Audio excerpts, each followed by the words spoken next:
Hello there, and welcome to Life Beyond Seen, where curiosity drifts as softly as the tide and science flows slow enough to dream by. Tonight, we're leaving the steady tick of clocks behind and diving into an ocean that hasn't existed for millions of years, one ruled by something both magnificent and terrifying. The ancient seas of the Miocene and Pliocene epochs were not the calm blue plains we imagine today. They were worlds alive with enormous creatures, layers of colour, and slow, deep rhythms that spoke to the heart of time itself. So, wherever you are right now, whether you can hear waves beyond your window or just the hum of a quiet room, I invite you to close your eyes and picture the horizon as it was when giants still moved through the deep.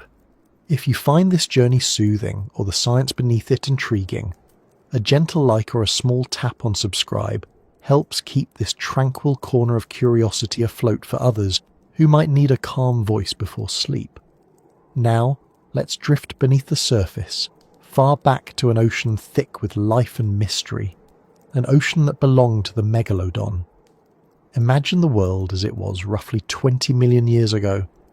Continents were still on the slow march they've never stopped, but the arrangement of seas and shores looked familiar enough to orient you, and strange enough to unsettle you. The Atlantic was wide, the Pacific deeper, and the Indian Ocean shimmered under an atmosphere warmer than ours by several degrees. Ice had not yet gripped the poles completely. Vast tropical shallows stretched where today there is desert, and coral reefs rimmed entire coastlines like jeweled necklaces.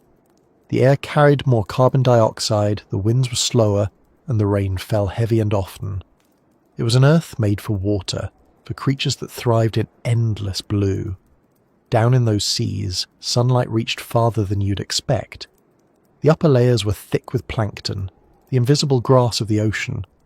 Tiny, pulsing lives fed drifting clouds of fish that, in turn, fed creatures so large they redefined the meaning of presence. Whales were becoming true giants then, growing beyond anything that had ever swum before, and with them came predators that could challenge them.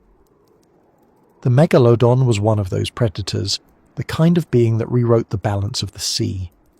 Yet before it ruled, the ocean itself had to create the stage. Warm currents moved like highways, carrying nutrients and life across continents. The Indian Ocean flowed through the Tethys remnants, mingling with Atlantic waters that carried strange species eastward. It was a time of mixing, and wherever waters met, new life found ways to bloom. The ocean was not just alive at the surface, it throbbed with sound. Whales sang in lower tones, their calls carrying through entire basins. Schools of fish flashed in unison like thought given form. Giant turtles, each the size of a dining table, drifted through kelp forests as thick as jungles, and in the deeper channels beyond the reach of light, movements hinted at something massive and deliberate, an echo rather than a shape. The early humans who would one day fear the idea of sharks were still an unimaginable future away. Here, life obeyed nothing but the rhythm of current and hunger. To understand this ocean, it helps to strip away what we know now. Forget beaches filled with footprints and ships or nets or engines. There were no ports, no pollution, no hum of civilization. The seas smelled clean, sharp with salt, thick with organic scent. Storms could rise unchallenged, their winds sculpting waves that rolled for hundreds of miles before breaking on empty shores. Beneath them, the water temperature varied from bath warm near the equator to cool, dense flows that hugged the seabed and moved like the slow breath of the planet. Everything depended on that slow circulation.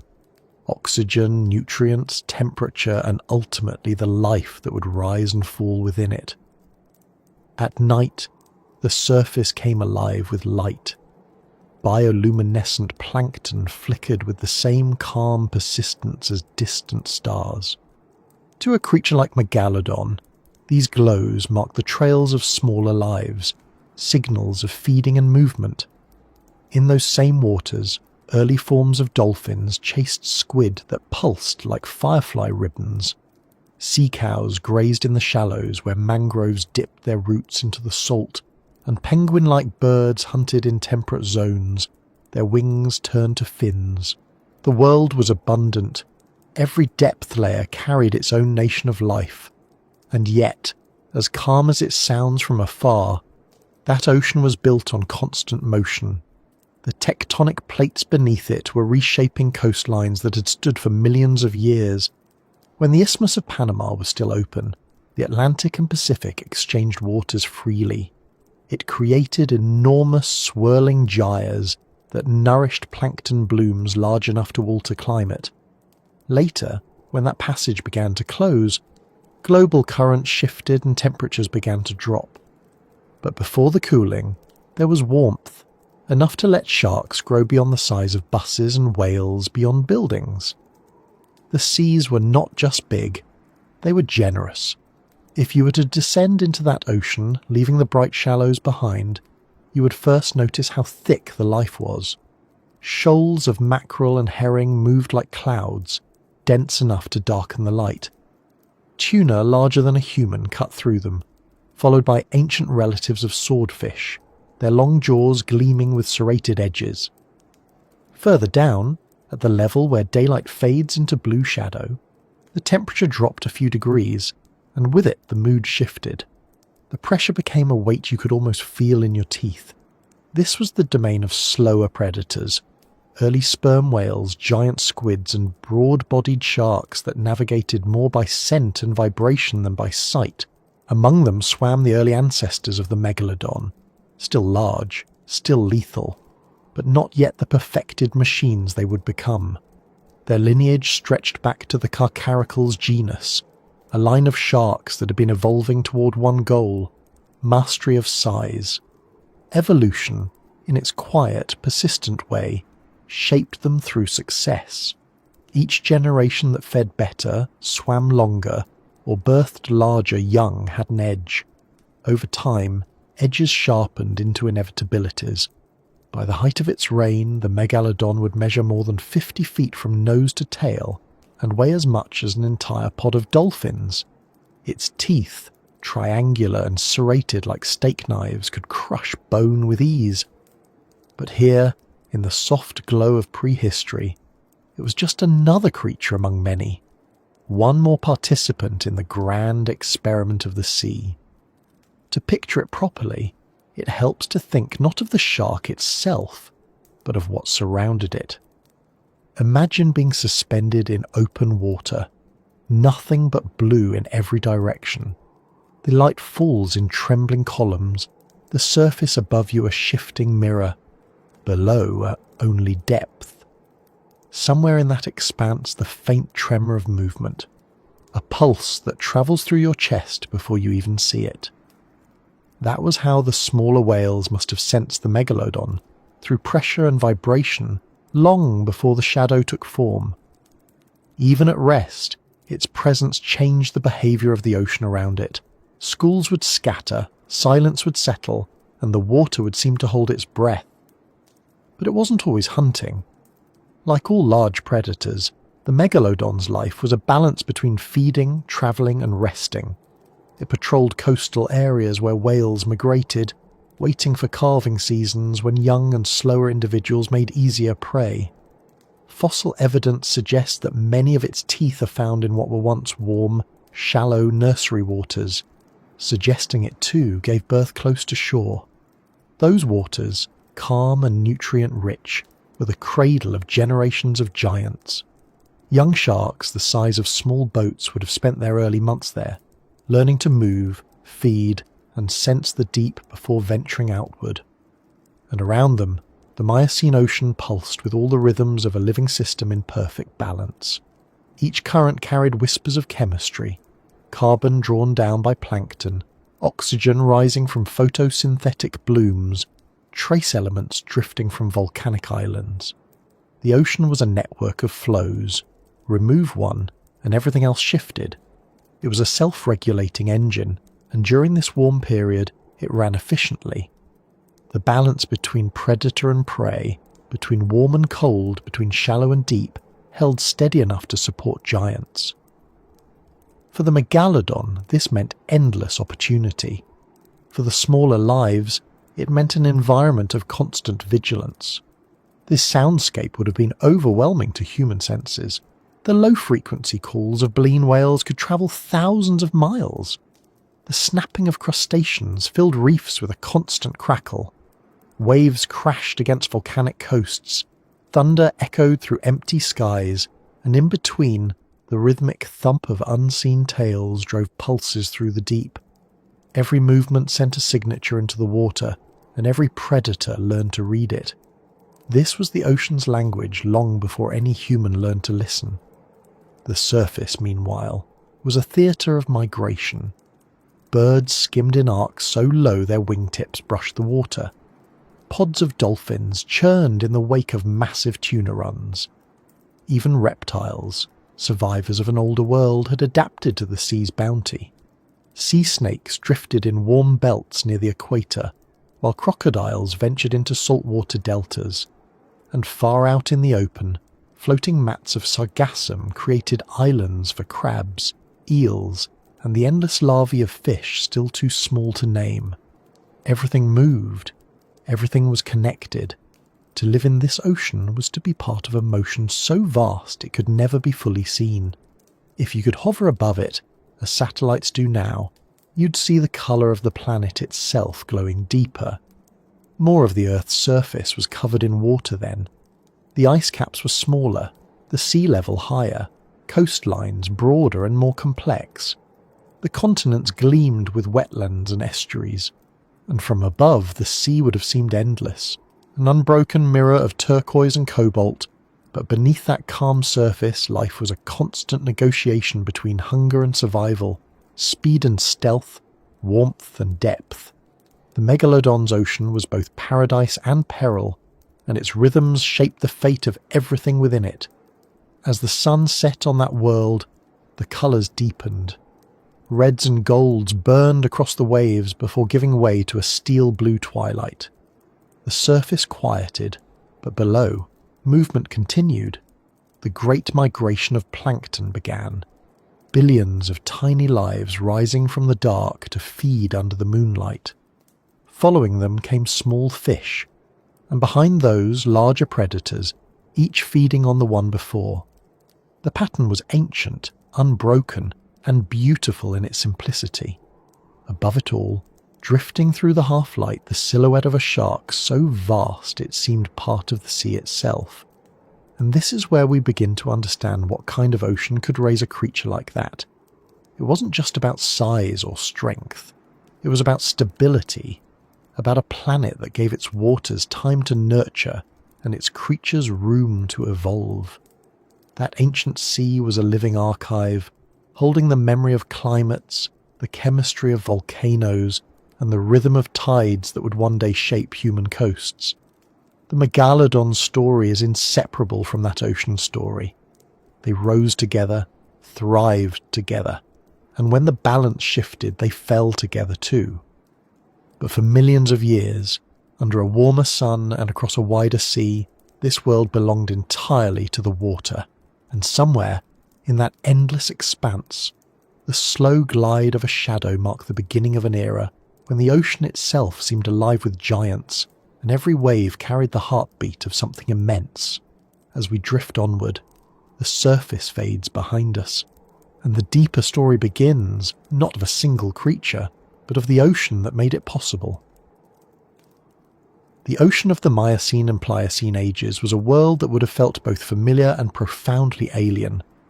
A planet that carried the same continents and the same blue skin as ours, yet arranged in ways that would have changed everything about how life moved and thrived. It was a time when the Earth was in the middle of a long, slow conversation with its own climate. The warmth of earlier epochs was beginning to ebb, but the ice caps were still hesitant things, small and uncertain, like ideas that had only just begun to form. The coastline stretched farther inland, seas flooded wide continental shelves, and shallow bays shimmered where deserts would one day lie. To trace a map of that lost ocean is to draw a portrait of motion, because everything, the land, the current, the temperature, the the creatures themselves, was in motion.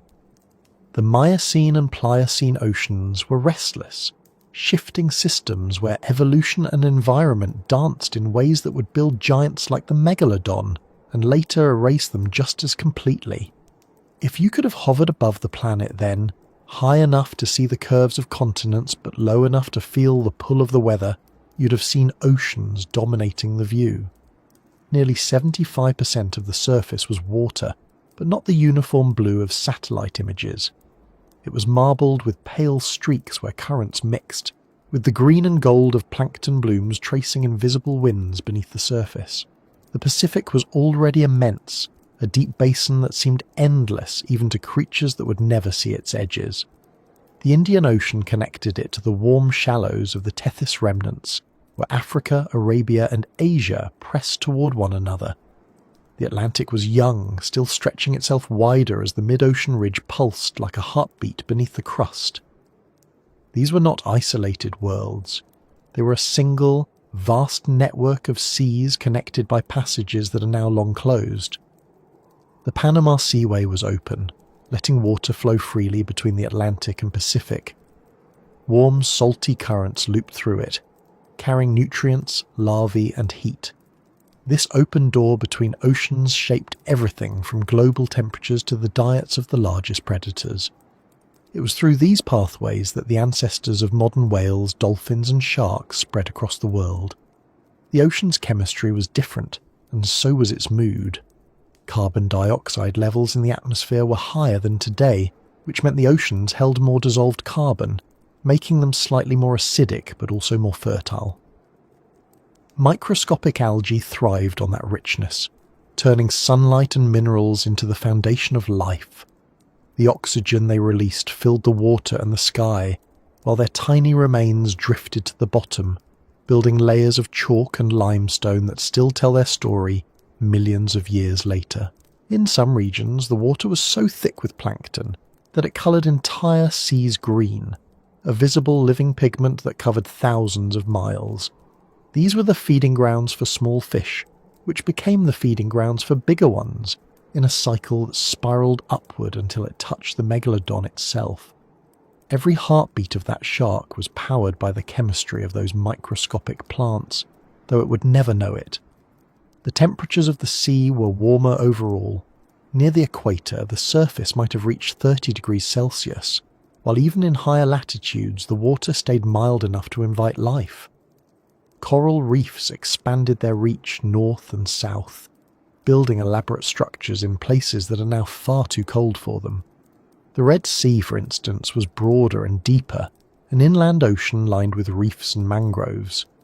The Mediterranean looked nothing like it does today.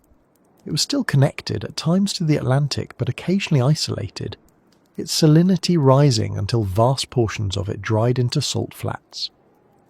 Farther west, the Caribbean was a vast open extension of the tropical Atlantic, filled with shallow lagoons and seagrass meadows where manatees grazed and turtles nested. It was a time of expansion, a kind of marine renaissance, when warmth and water conspired to produce an almost impossible abundance of life. But that abundance was not evenly spread. The great currents of the world, the conveyor belts of heat and nutrient, created regions of plenty and regions of emptiness. In the eastern Pacific, for example, upwelling zones drew cold, nutrient-rich water from the depths. These cold plumes fertilized the surface, feeding immense blooms of plankton that in turn supported whales, seals and sharks. The same process occurred off the coasts of what would become Peru, South Africa and California. These were the hunting grounds of giants. Megalodon teeth found along these coasts tell us that the species followed these fertile corridors, moving where the food was thickest. The fossil record is a kind of map in itself, each tooth a dropped pin marking where a hunter once patrolled. The distribution of those fossils outlines an empire that spanned nearly every warm ocean on Earth. The continents were moving too, closing gaps and forming new barriers. As Africa drifted northward and collided with Eurasia, it cut off the Tethys Sea, an ancient ocean that had once stretched from the Atlantic to the Pacific. Its disappearance changed the global circulation pattern, rerouting warm water northward and cooling some regions.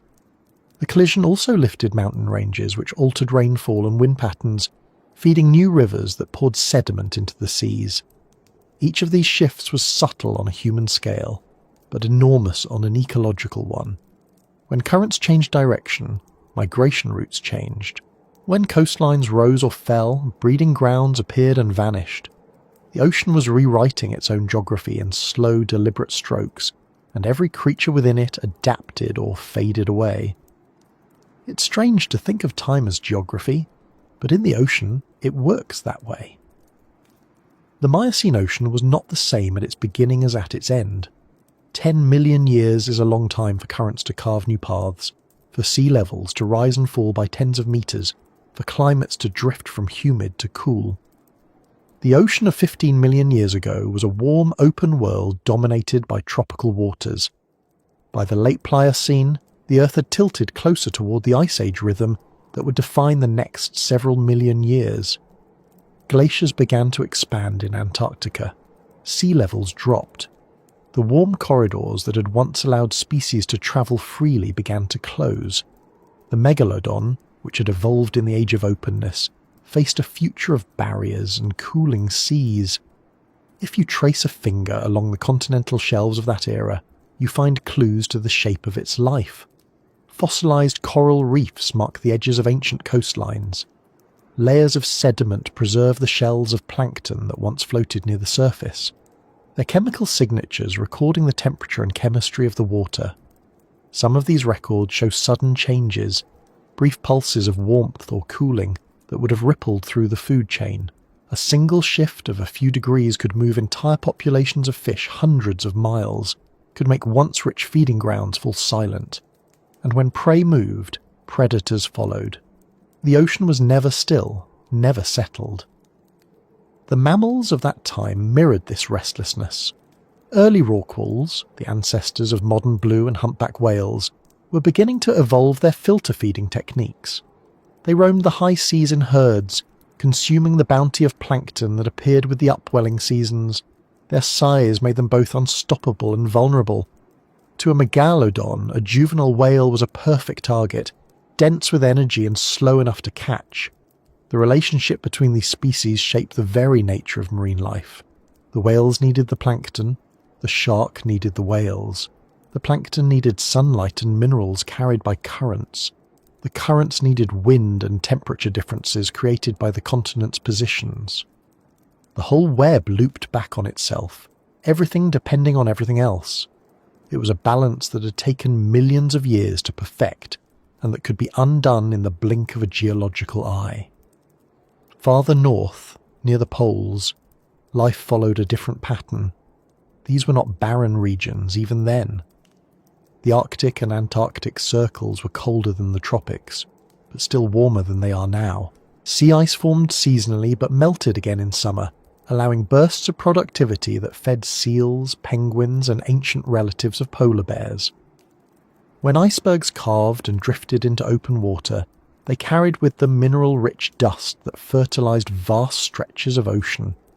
It was another kind of migration, a slow one measured in months rather than miles, but it too left its mark on the food chain. These cycles of freezing and thawing, feeding and resting, were the early seeds of the polar ecosystems we know today, and they connected to the rest of the planet in ways that are still visible. The cold, dense water that sank at the poles helped drive global circulation, pulling warm water from the equator in return. Even the megalodon's hunting grounds were influenced by those faraway drifts of ice. The sky above these seas would have been alive with wings. Great flocks of seabirds followed the same currents as the fish. Albatrosses soared for weeks without touching land. Pelicans, gulls, and early penguins nested on coasts that have since crumbled into the waves. The link between air and sea was as tight as the one between sea and land. The smell of salt and life carried for hundreds of miles. Storms gathered over warm water, spun themselves into hurricanes, and spent their force against the broad, shallow shelves of continents. Each storm stirred nutrients upward, resetting the cycle. Each calm that followed allowed life to bloom again. It was a living planet, its every movement a signal of renewal. In the shallows, the water was clear enough to see the bottom. Reefs spread like living cities, with corals building towers that housed thousands of species.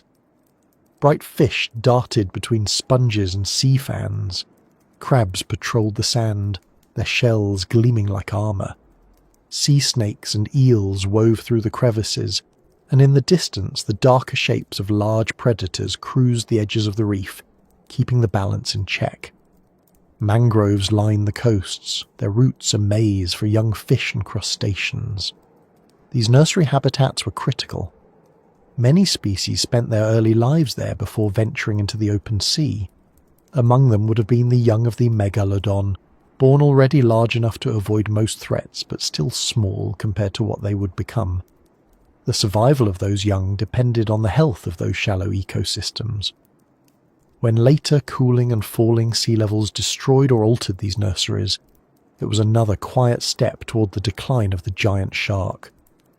Looking at this ocean, it's tempting to think of it as paradise, but it was also a world of extremes. Volcanic islands rose and vanished within centuries. Earthquakes reshaped coastlines. The ocean floor itself was alive with vents that spewed mineral-rich water, creating oases in the darkness where strange creatures thrived without sunlight. The chemistry of these places hinted at the origins of life itself. Even in the age of giants, the smallest forms ruled the foundation. Bacteria processed sulfur and carbon, feeding worms, crabs, and fish that never saw the sun. The layers of the ocean, from the blinding surface to the eternal night of the abyss, were connected by invisible threads of energy and matter. Every drop was part of a greater machine. If someone could have drawn a map of this world, it would not look like any we know. Continents would be slightly displaced, their edges blurred by the high seas. The Panama Seaway would appear as a narrow blue ribbon connecting two mighty oceans. The Indonesian archipelago would be a maze of channels rather than a string of islands. Australia would sit closer to Antarctica, but still bask in tropical warmth. The outlines of Europe and Asia would merge into vast inland seas, and scattered across this watery expanse, the migration routes of whales and sharks would crisscross like invisible trade lines. It was a global network of life, fluid and dynamic without borders. This ocean, this blue planet of the Miocene and Pliocene, was the stage upon which the greatest marine predator of all time took its place. Its geography, its chemistry, its warmth and its motion all conspired to make such a creature possible. The megalodon did not simply appear. It was born from the world that surrounded it. Every current that carried plankton, every reef that sheltered young fish, every whale that fed in the rich upwelling zones, all of them played a part in its story. To understand the shark, we must first understand the sea, and this was the sea that raised it. The map of lost oceans is not just a relic of geology. It's a memory of balance, of a planet that once gave more than it took, and of a time when the line between beauty and terror drifted quietly in the tide. The surface still glimmered under a sun slightly warmer than ours, and below, in that vast and fertile blue, the world was preparing for something immense to rise. The air above the Miocene seas carried a warmth that wrapped the world in gentleness, but beneath that comfort was a complexity that only the ocean could sustain. The Earth was running hotter than it does now, a few degrees on average, yet those degrees changed everything. They dictated where the currents moved, how the clouds gathered, and what kind of life the water could hold. The Megalodon's ocean was not simply a place of abundance by accident. It was the result of climate, chemistry, and motion working in quiet harmony. The steady breathing of a planet that had found a rare equilibrium. Every giant that swam in those waters, from the whales that filtered sunlight into flesh to the sharks that ruled the food chain, was shaped by that balance. To live as a giant required a world that could feed one, and in the Miocene and Pliocene, the planet was doing exactly that. The warmth of the period was born from a different arrangement of continents and oceans. Heat from the sun did not distribute evenly, but the wide seaways and open passages allowed it to spread farther than it does today. The Gulf Stream, which in our time carries warmth from the tropics to northern latitudes, had not yet been confined by the closing of the Panama Seaway. Instead, vast currents roamed freely between the Atlantic and Pacific, letting tropical water wash into cooler basins. This constant exchange blurred temperature boundaries and created a global ocean that was, in a sense, more unified. The equatorial zones were hot. The poles were mild and the gradients between them were gentle. That gentleness mattered. It made for calmer weather, fewer violent storms and more stable ecosystems. When wind patterns and water temperatures change too quickly, life struggles to keep up. In the age of the megalodon, the pace of change was slow enough for life to adjust and flourish. Above the surface, the skies reflected that stability. Storms built slowly and with purpose. Clouds drifted in vast banks, born from evaporation that rose in shimmering sheets from the sea. Rain fell often but in steady rhythms, replenishing the rivers that carried minerals back to the ocean. It was a perfect loop. The warmth encouraged evaporation. The rainfall returned nutrients, and the rivers fed the coasts where life was richest. Volcanic islands dotted the tropics, each one a source of minerals and ash that seeded the surrounding waters. When those minerals met sunlight and carbon dioxide, the smallest life forms, phytoplankton, bloomed in staggering quantities. They were the quiet architects of abundance, invisible to the eye, yet responsible for the oxygen in the air and the carbon in the bones of every creature that swam above them. The chemistry of that ocean was finely tuned. With higher levels of atmospheric carbon dioxide, the water absorbed more carbon, but the temperature and alkalinity kept it in a form that still allowed shells and skeletons to grow. Calcium carbonate, the building material of corals and plankton, remained stable. The reefs continued to thrive, and the creatures that depended on them followed suit. Beneath the waves, the balance of gases was delicate but enduring. Dissolved oxygen levels fluctuated with depth and season, yet they rarely reached the hypoxic lows that plague modern coasts. The ocean breathed in long, slow cycles, each one taking centuries to complete. Cold water sank at the poles, drawing oxygen into the depths, while warm water rose at the equator, carrying nutrients to the surface. This was the quiet machinery of life, the thermohaline circulation, a global conveyor belt driven by differences in temperature and salinity. It was this movement that made the Miocene Sea a world of giants. The giants depended on that conveyor.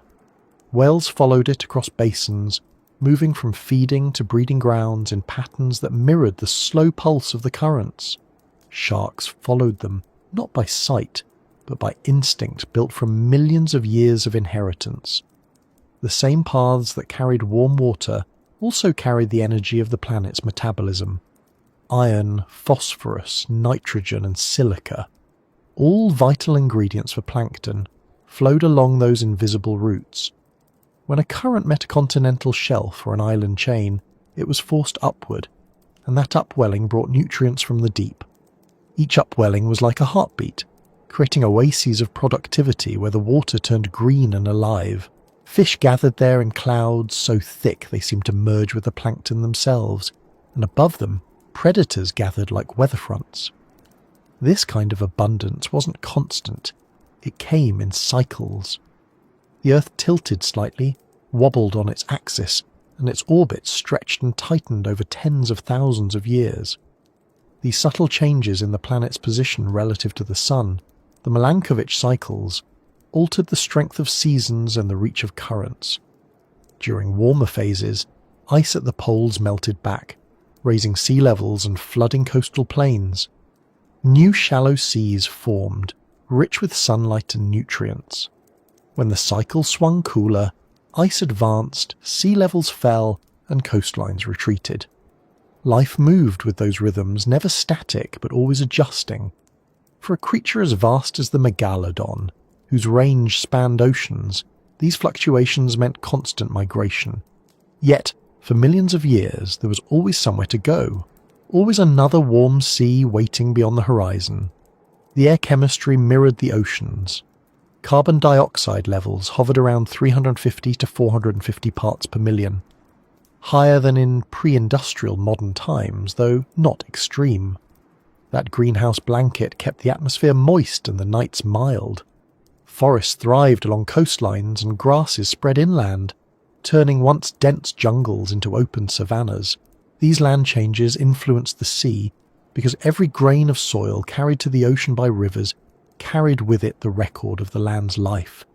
Iron from volcanic ash, nitrogen from decaying vegetation, and silicates from eroding rocks all ended up in the water.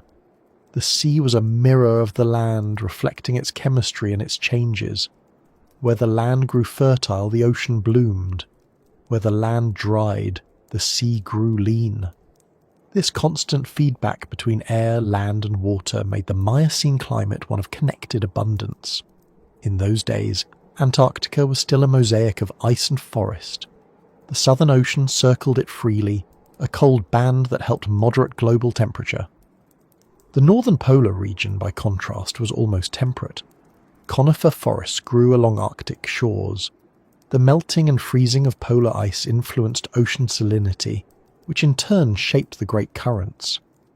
When ice expanded, it locked away fresh water, leaving the seas slightly saltier and denser, strengthening the conveyor circulation. When it melted, the oceans freshened, slowing the currents and altering rainfall.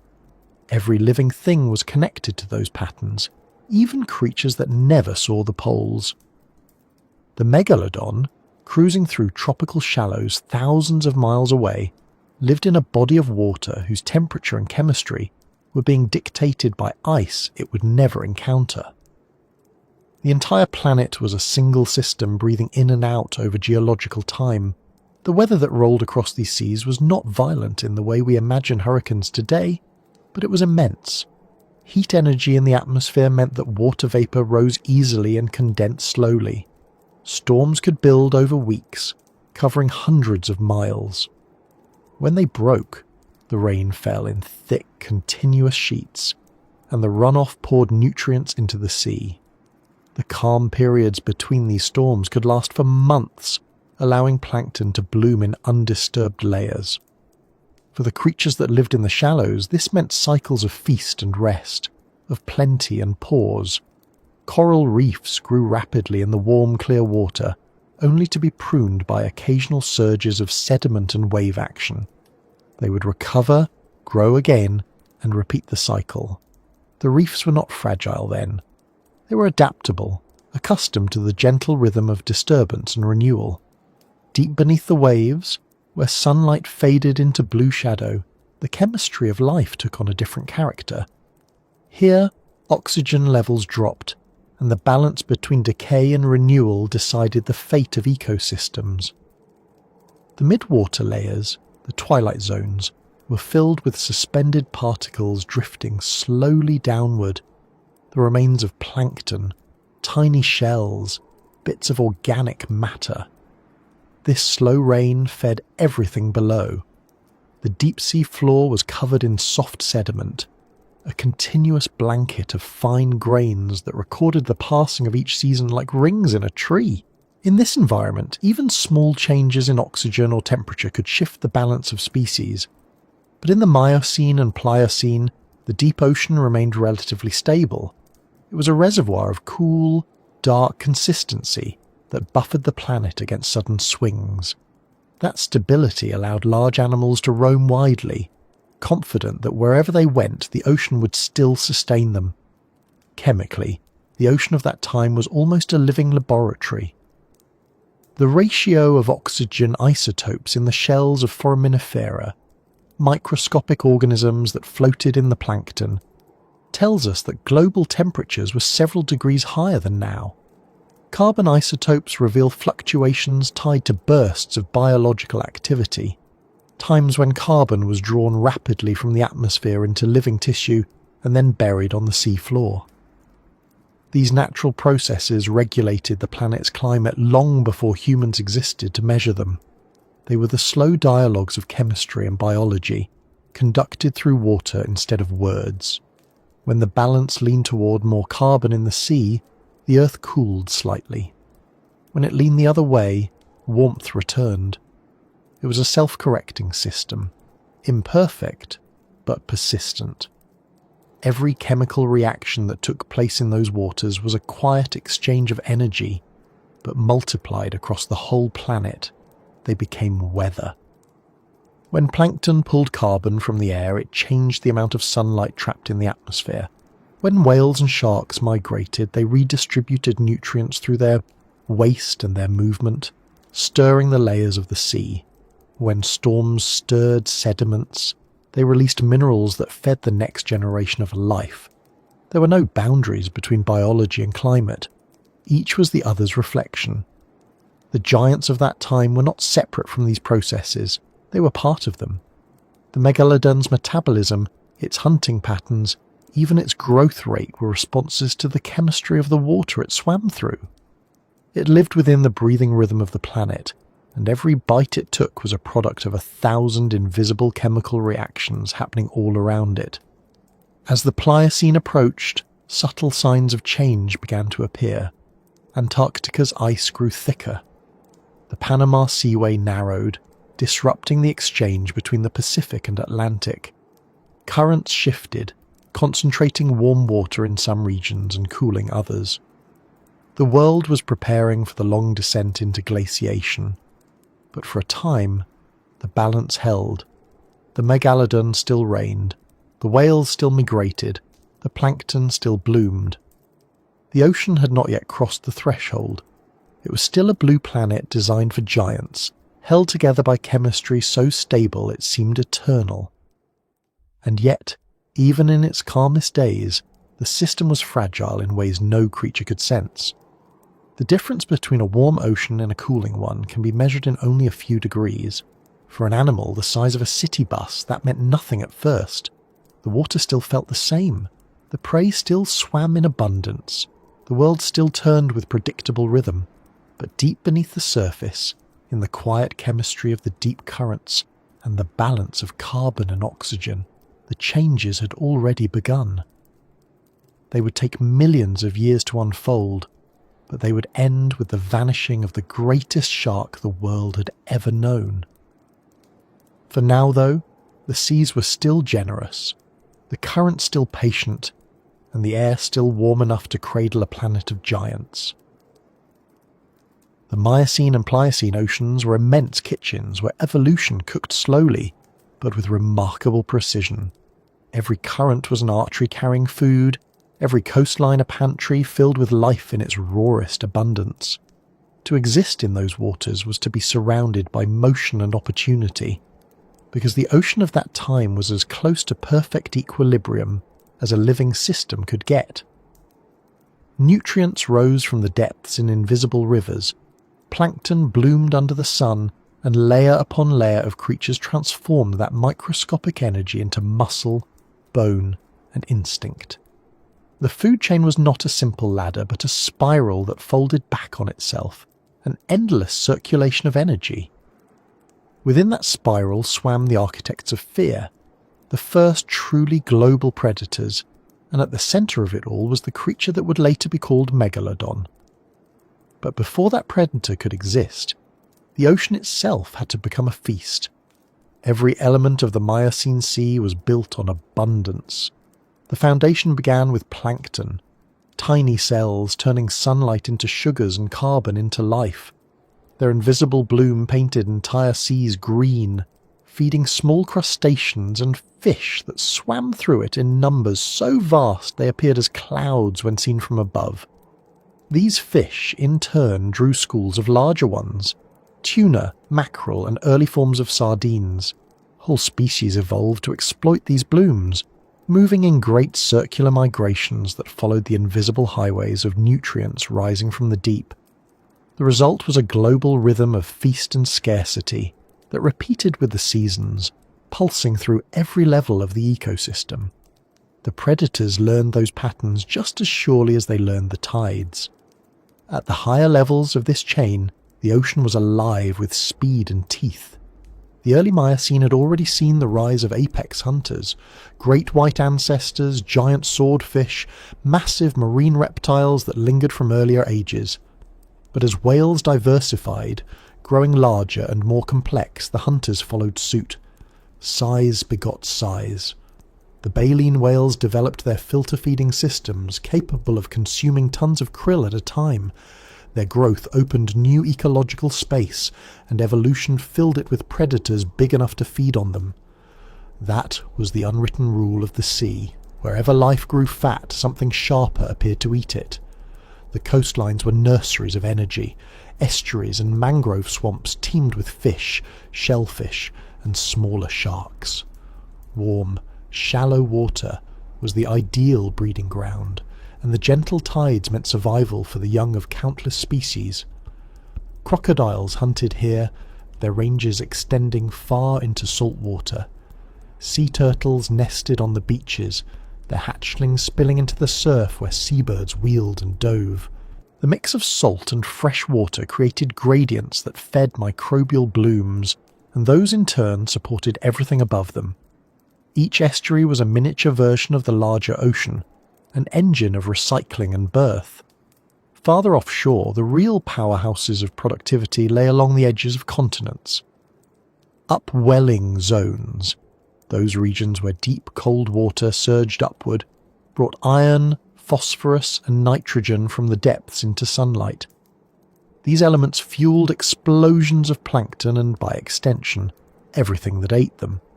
To a migrating whale, these regions were predictable refueling stops, the gas stations of the Miocene Ocean. To the predators that hunted them, they were banquets. Sharks, dolphins, and giant-toothed whales gathered in vast numbers where prey was thickest.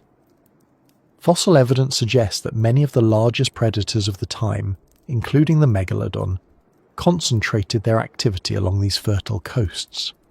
The pattern was simple. Where the food gathered, the hunters followed. Among those hunters was a family of mammals that had turned the sea into their domain, the odontocetes, the toothed whales. They were the ocean's first intelligent killers, equipped with echolocation and complex social structures. Some, like the extinct Leviathan melville, rivaled the megalodon in size and power. With skulls built for ramming and teeth the length of kitchen knives, they specialized in hunting other whales. The sea for a time was divided between two empires, one of bone and air-breathing mammals, and another of cartilage and cold-blooded precision. Their territories overlapped, their prey the same, their dominance contested.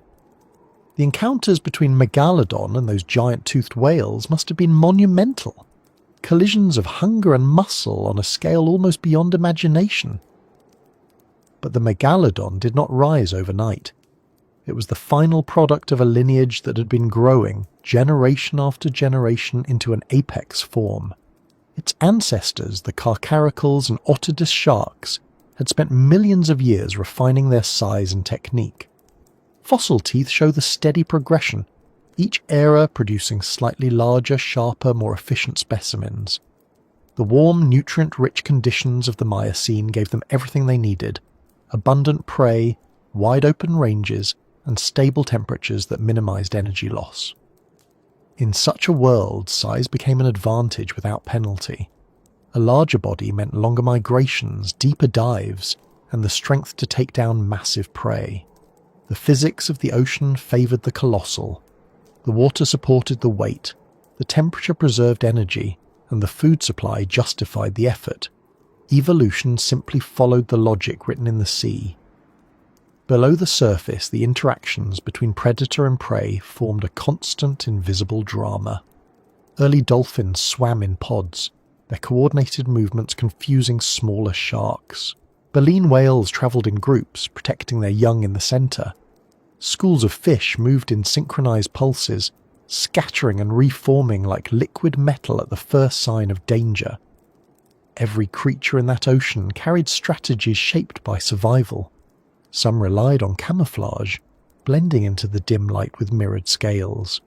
Others used speed, relying on bursts of motion that could outpace all but the fastest pursuers. But against the largest predators, even these tactics often failed. There were few defences against jaws 6 feet wide. The sound of this ocean would have been relentless. The clicks and songs of whales mixed with the thrum of swimming shoals and the low vibrations of giant predators cutting through water. The communication of prey became the soundtrack of their own risk. For the megalodon, hearing was as vital as sight. Sound travels faster and farther in water, and it could detect the echoes of a distant whale from miles away. It did not need to chase constantly. It could wait, conserve energy, and move only when the signals converged into opportunity. Patience was part of its power. Every hunt began long before the strike, with awareness, timing, and the quiet certainty that everything in the sea was food eventually. To understand the scale of these ecosystems, picture the open Pacific during the peak of the Miocene. Across thousands of miles, massive filter feeders moved like slow-moving continents of flesh.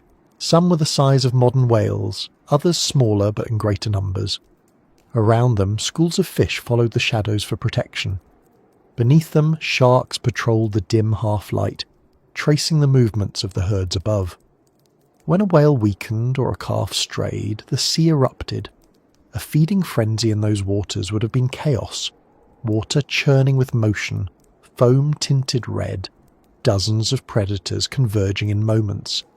Energy moved upward and downward through the chain in minutes, transferring from life to death and back again. This cycle defined the age. Everything depended on motion. Prey travelled along predictable routes, and predators learned them through instinct and experience. Fossils show concentrations of megalodon teeth in regions that match ancient migration corridors of whales, particularly along what are now the coasts of North and South America, Africa and Japan. These were not random distributions. They were the echoes of repeated behaviour, of hunting grounds used for thousands of generations. The same bays that nurtured whale calves became ambush sites for sharks. The same deep channels that funneled plankton fed the food chain from bottom to top. The megalodon's empire was a network of routes written into the shape of the earth itself. The smaller predators filled every niche beneath that giant. Makos and early great whites hunted mid-sized fish and seals. Smaller sharks like Hemipristis scavenged and cleaned the remains. Rays sifted the shallows for shellfish. It was a complete system, efficient and interconnected. Every kill fed something else. When a whale died, its sinking body became a feast for deep-sea life, a phenomenon still called a whalefall today. In the Miocene, those falls were more frequent and enormous. Crabs, worms and scavenger fish gathered around the carcass, feeding for decades. Even in death, the giants sustained the system that had sustained them. The chemistry of abundance was mirrored in the behaviour of predators. The megalodon's strategy was not constant pursuit, but selective efficiency. It didn't need to hunt daily. A single whale could sustain it for weeks. Like modern sharks, it likely preferred high-fat prey, blubber-rich and slow. Its teeth, broad and serrated, were built not just for piercing but for shearing, cutting flesh cleanly from bone. A single bite could remove hundreds of pounds. Its jaw muscles, reconstructed from fossilized attachments, suggest a bite force far exceeding that of any living predator. It did not crush or tear randomly. It dismantled its prey with methodical precision. This was not the frenzy of a chaotic hunter, but the economy of a seasoned one. The ocean had given it everything, and it had learned to take exactly what it needed. The competition was fierce. Leviathan, the sperm whale with giant teeth, shared its domain and its diet. When two such predators met, the encounters must have been seismic. Their fights left no record but broken bones and scattered teeth, yet even those remnants tell of violence. Scratches and gouges on fossils show that such clashes happened. Whether one species consistently dominated the other remains uncertain, but the existence of both proves how fertile the seas were. Two apex hunters of that magnitude can only coexist in an ecosystem of immense productivity. It was a world where energy flowed freely enough to feed titans without collapse. On the sea floor, scavengers waited for the leftovers of those titans. Hagfish, early crabs, and deep-sea sharks thrived on the refuse of the surface wars. Every drop of blood or flake of flesh that sank from above was used. The deep ocean was the recycling plant of the biosphere, turning death into new possibility. The chemical exchanges between surface and depth kept the water fertile. This balance, between birth and decay, between light and darkness, was the quiet foundation that allowed visible life to bloom so extravagantly above. Through it all, the climate still held steady. Warmth spread evenly across the globe, preventing major extinctions and allowing species to specialize. In such stability, complexity thrived. The reefs built towers, the whales grew larger, the sharks more refined. The arms race between predator and prey reached a level of sophistication unmatched before or since. Each improvement in defense, speed, schooling, or size invited an equal refinement in offense. Nature was engineering, patient and merciless. The Miocene Ocean at its height was not a place of still beauty, but a dynamic, living storm of interaction. Every motion had consequence. When a shoal of sardines fled a swordfish, it shifted the feeding pattern of an entire reef. When a whale migrated early or late, it altered the routes of predators that depended on it. The interconnectedness was absolute. The feast was never ending but never wasteful. Energy moved, always forward, always transforming. It was within this oceanic ballet that the megalodon reached its peak. No other creature symbolized the culmination of that age so completely. Its existence was the sum of everything the Miocene Ocean had done right: its warmth, its fertility, its chemistry, and its motion. It was not just a shark. It was the ocean's logic made flesh. A creature that could only have existed when the world was generous enough to feed it and stable enough to let it grow. The seas were vast enough for its migrations, the prey rich enough for its appetite, and the balance strong enough to endure its dominance. The megalodon was the final word of that ecological conversation, a living signature written across the waves by millions of years of perfect, restless abundance. And as it swam through those glowing, plankton-fed waters, the feast continued to move around it, a living ocean, breathing, feeding, and endlessly reshaping itself into the world that would one day change. It is one thing to imagine the ancient ocean. It is another to picture what it created. Among the slow revolutions of current and chemistry, the megalodon emerged not as an accident, but as an inevitability.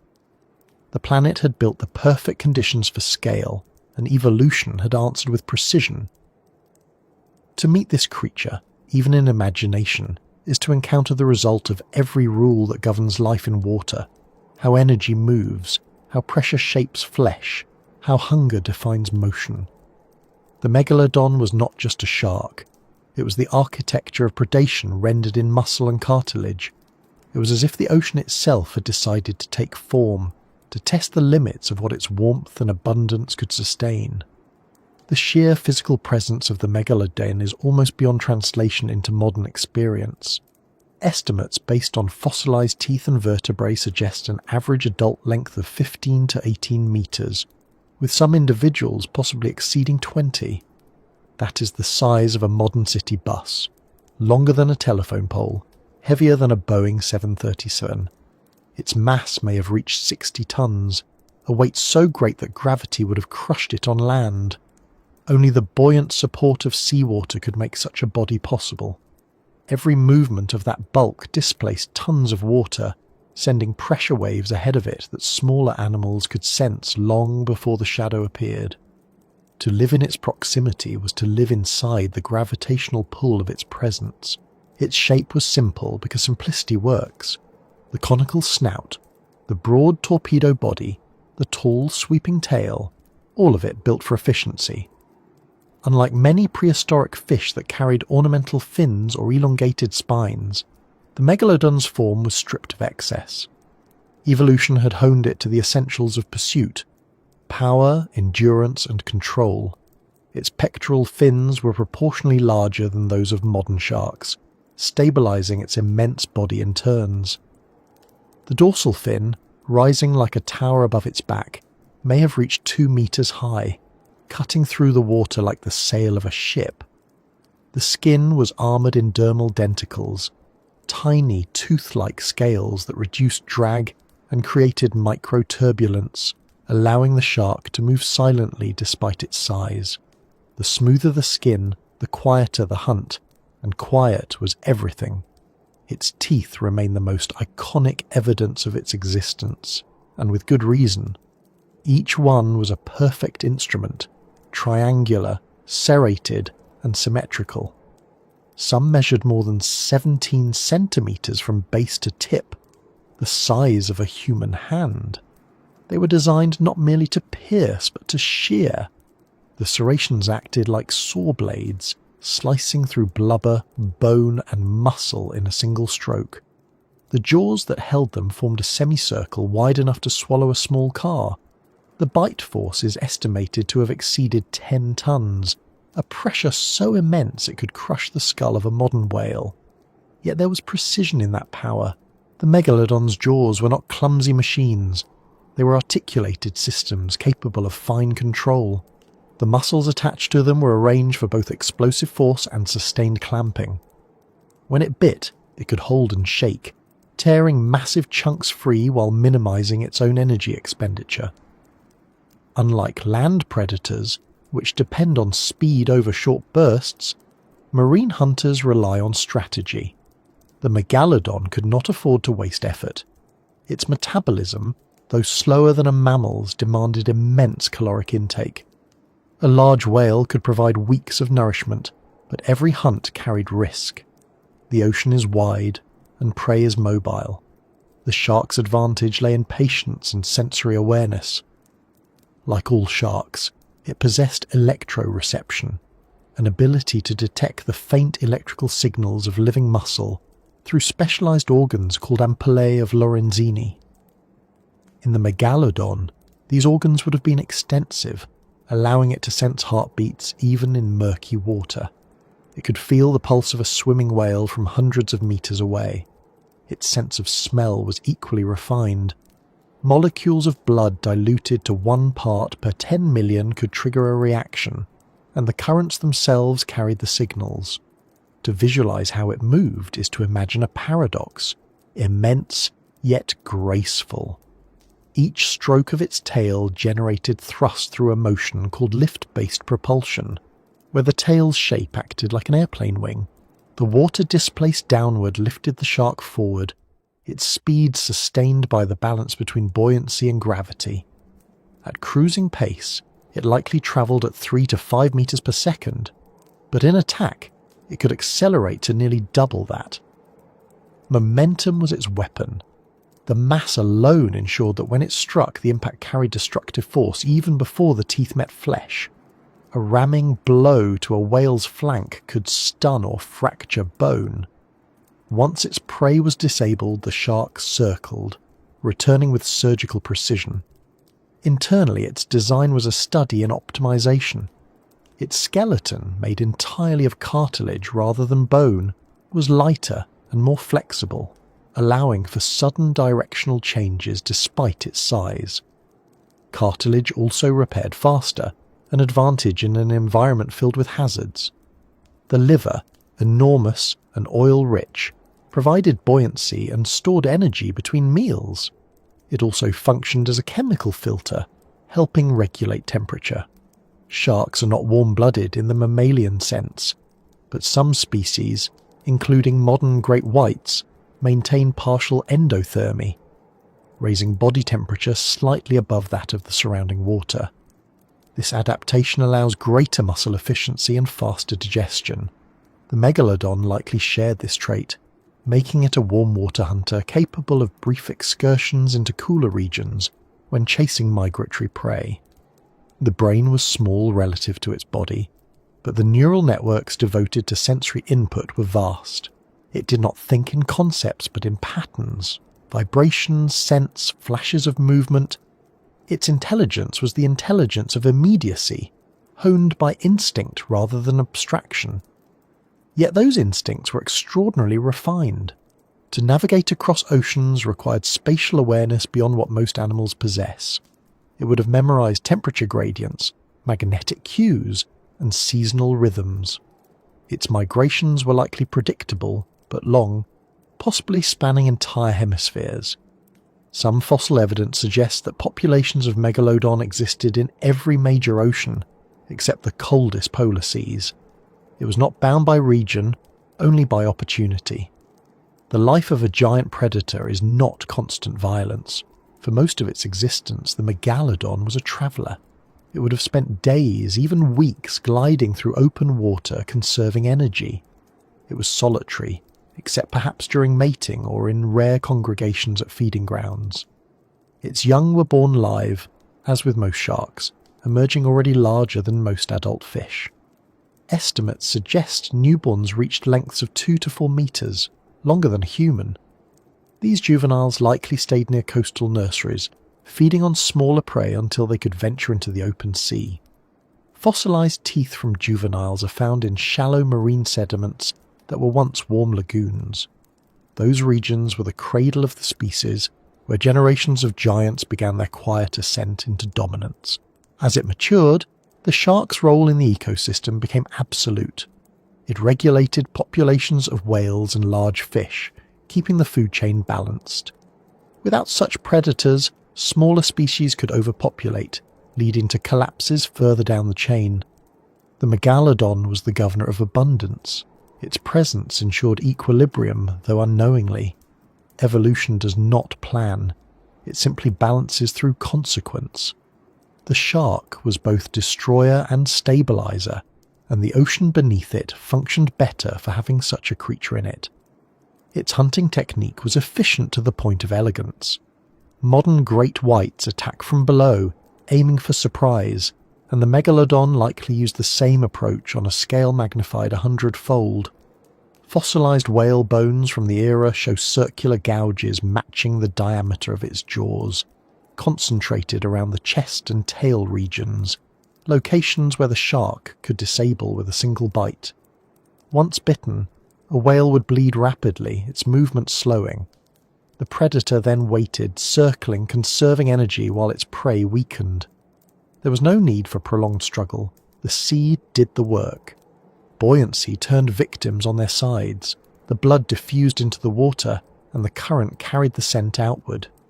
Lesser sharks and scavengers followed, but they only arrived after the giant had taken what it wanted. Despite its dominance, the Megalodon was not invincible. Its size limited its agility, and its need for vast amounts of food made it vulnerable to environmental change. The same traits that made it supreme also made it dependent. It was the apex form of an era defined by warmth and plenty, and when the climate cooled, that advantage became a burden. But in the time of its reign, it had no rival that could truly unseat it. Even the Leviathan, the great toothed whale, was rare by comparison. The Megalodon's reach was global, its adaptability unmatched. It could hunt in shallows, traverse the open ocean, and feed in deep pelagic zones. Few species have ever held such total command over their environment. Every fossilized tooth that humans unearth is a fragment of that dominance. Their enamel still gleams under light, their edges sharp despite millions of years in sediment. Each one is a record of both the predator and the prey it consumed, a symbol of an ecosystem at its peak efficiency. Holding one is to feel in miniature the precision of natural design. The serrations are symmetrical because symmetry cuts evenly. The base is thick because force must travel without fracture. The curvature is gentle because it must hold and release without locking. The perfection of the tooth mirrors the perfection of the creature that wielded it. The Megalodon was, in many ways, the ocean's final test of how large a predator could become before the system began to strain. It was the product of millions of years of incremental victories, the right mutation, the right prey, the right climate. Nothing about it was accidental. Its every feature was an answer to the question the ocean kept asking. How far can life go when energy is endless? The answer, for a brief and shining moment, was Megalodon. To see it would have been to witness motion stripped of effort. A massive body gliding in silence, the light breaking across its flanks in ribbons, the water parting in slow surrender. It was not monstrous in the moral sense humans attach to predators. It was simply the consequence of the sea's generosity. In its eyes, small, dark, unblinking, was no malice, only function. It ate because that was the language of survival. It swam because motion was the shape of life. It grew because the world allowed it to. The engine of this colossus was not rage or cruelty, but balance, the quiet, constant equilibrium of a planet that, for a while, made room for such perfection. And so it moved through its world, indifferent to everything but the signals of hunger and current, a creature that embodied the entire logic of the Miocene ocean. Its life was a translation of chemistry into motion, of abundance into scale. The Megalodon was the sum of its environment, an organism large enough to cast its own shadow across epochs. The water carried it forward, as it always had, toward the next unseen horizon of a world still bright, still warm, still full of a living breath beneath the waves. The ocean of the Miocene was not quiet, though to human ears it would have seemed still. Beneath that apparent calm was an orchestra of vibrations, whales calling in low tones that carried across entire basins, fish schooling in clouds that whispered against one another, the distant grinding of waves against volcanic rock.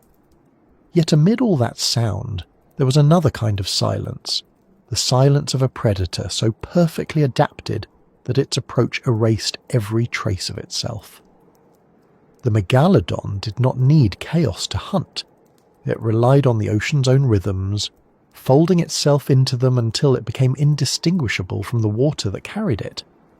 When it hunted, there was no roar, no flash, no warning. There was only motion, then absence, and the sea went on as though nothing had happened. To understand how it hunted, you must first imagine the environment not from above, but from inside the water. Light fades quickly there. Even a few dozen meters down, colour disappears, replaced by shades of blue and grey. Sound, however, travels 5 times faster than in air and can move across thousands of kilometres without losing strength. To a creature built for detection, the ocean is less a landscape of sight and more a world of pressure and pulse. Every fin beat, every flick of a tail, every heartbeat sends waves of energy through the water. The Megalodon lived in that invisible world, reading it the way a musician reads notes.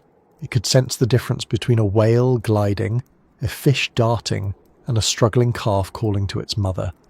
Its awareness was 3-dimensional, a constant field of information surrounding its body in all directions. When hunger called, the shark began its work long before the attack. It used its sense of smell first, because scent was the map of its world. Even a single drop of blood or a burst of organic matter could trigger the search. The ocean's currents carried those chemical trails like veins. The shark would swim slowly across them, zigzagging to find the concentration point, narrowing the gradient until the scent grew strong enough to confirm proximity. To the prey, there was nothing unusual about this movement. It was just one more shape passing in the distance. The shark's skin, covered in dermal denticles, minimized turbulence. The water slid past it with minimal noise. Its gills flared in slow, measured rhythm. Even the beat of its tail was muted, designed to generate thrust without cavitation. When the target was near, the shark began to read the water differently. Its electroreceptors came alive, detecting the minute electrical impulses generated by muscle contractions. The heart of a whale produces a field that can be sensed from hundreds of meters away. The Megalodon used that pulse like a beacon. It could determine direction and distance long before it saw its prey. Sight, when it came, was merely confirmation. Its eyes, adapted to low light, could detect movement even in the faint shimmer of the deep. But vision was secondary. In the realm where it hunted, sound and pressure ruled. The physics of its attack were built into its anatomy. Its body was a living weapon of hydrodynamic design. The head, broad and conical, reduced drag and focused energy forward. The tail, crescent-shaped and deeply forked, functioned like a double turbine, turning slow, heavy thrust into acceleration. The pectoral fins acted as stabilizers, giving it control at high speeds that smaller predators lacked. When the Megalodon chose to strike, the water itself became part of the weapon. It would dive deep beneath its target, using the darkness below as cover. Then, with a single burst of power, it would rise along a calculated vector, intercepting its prey from below or at an angle where visibility was lowest. Speed was not the only factor. It was timing. A whale calf swimming near the surface might never see the shadow below until the pressure wave hit. That wave alone could disorient, stunning the prey before contact. The impact that followed was an event of pure physics. A 60-ton body moving at even a few meters per second carried kinetic energy equivalent to an explosive blast. When the jaws opened, the lower half of the shark's head unhinged, widening the bite arc to nearly 3 meters. The teeth met flesh in a line of serrated steel, slicing through layers of blubber and muscle as though the material offered no resistance. The first strike rarely killed outright. It crippled. A severed fin, a broken rib, a torn artery, enough to rob the prey of mobility. Then the shark withdrew. It did not need to remain locked in combat. The ocean's currents and the prey's own blood loss would finish what the bite began. The Megalodon's senses tracked the chemical change in the water as its target weakened. The release of hemoglobin and other organic molecules created a trail that was as clear to the shark as smoke to a human eye. It circled at a distance, conserving energy. Smaller scavengers often arrived first, following the same signals. They were ignored. The giant had no competition worth noticing. When it returned, the water had already turned opaque with blood, the prey's struggle a series of fading convulsions. The shark would strike again only to feed, removing great slabs of tissue in careful, deliberate bites. Each movement was economical. Nothing was wasted. Its teeth, designed for efficiency, did not tear at random. The upper row sliced downward while the lower row gripped and stabilized. The serrations acted as microsaws, each stroke multiplying the cutting surface. When a tooth wore down or broke, another rotated forward from within the jaw. Sharks continuously shed and replaced teeth, and the Megalodon's jaws held multiple rows ready for deployment. Over its lifetime, it would lose and regrow tens of thousands, each one a record of its meals.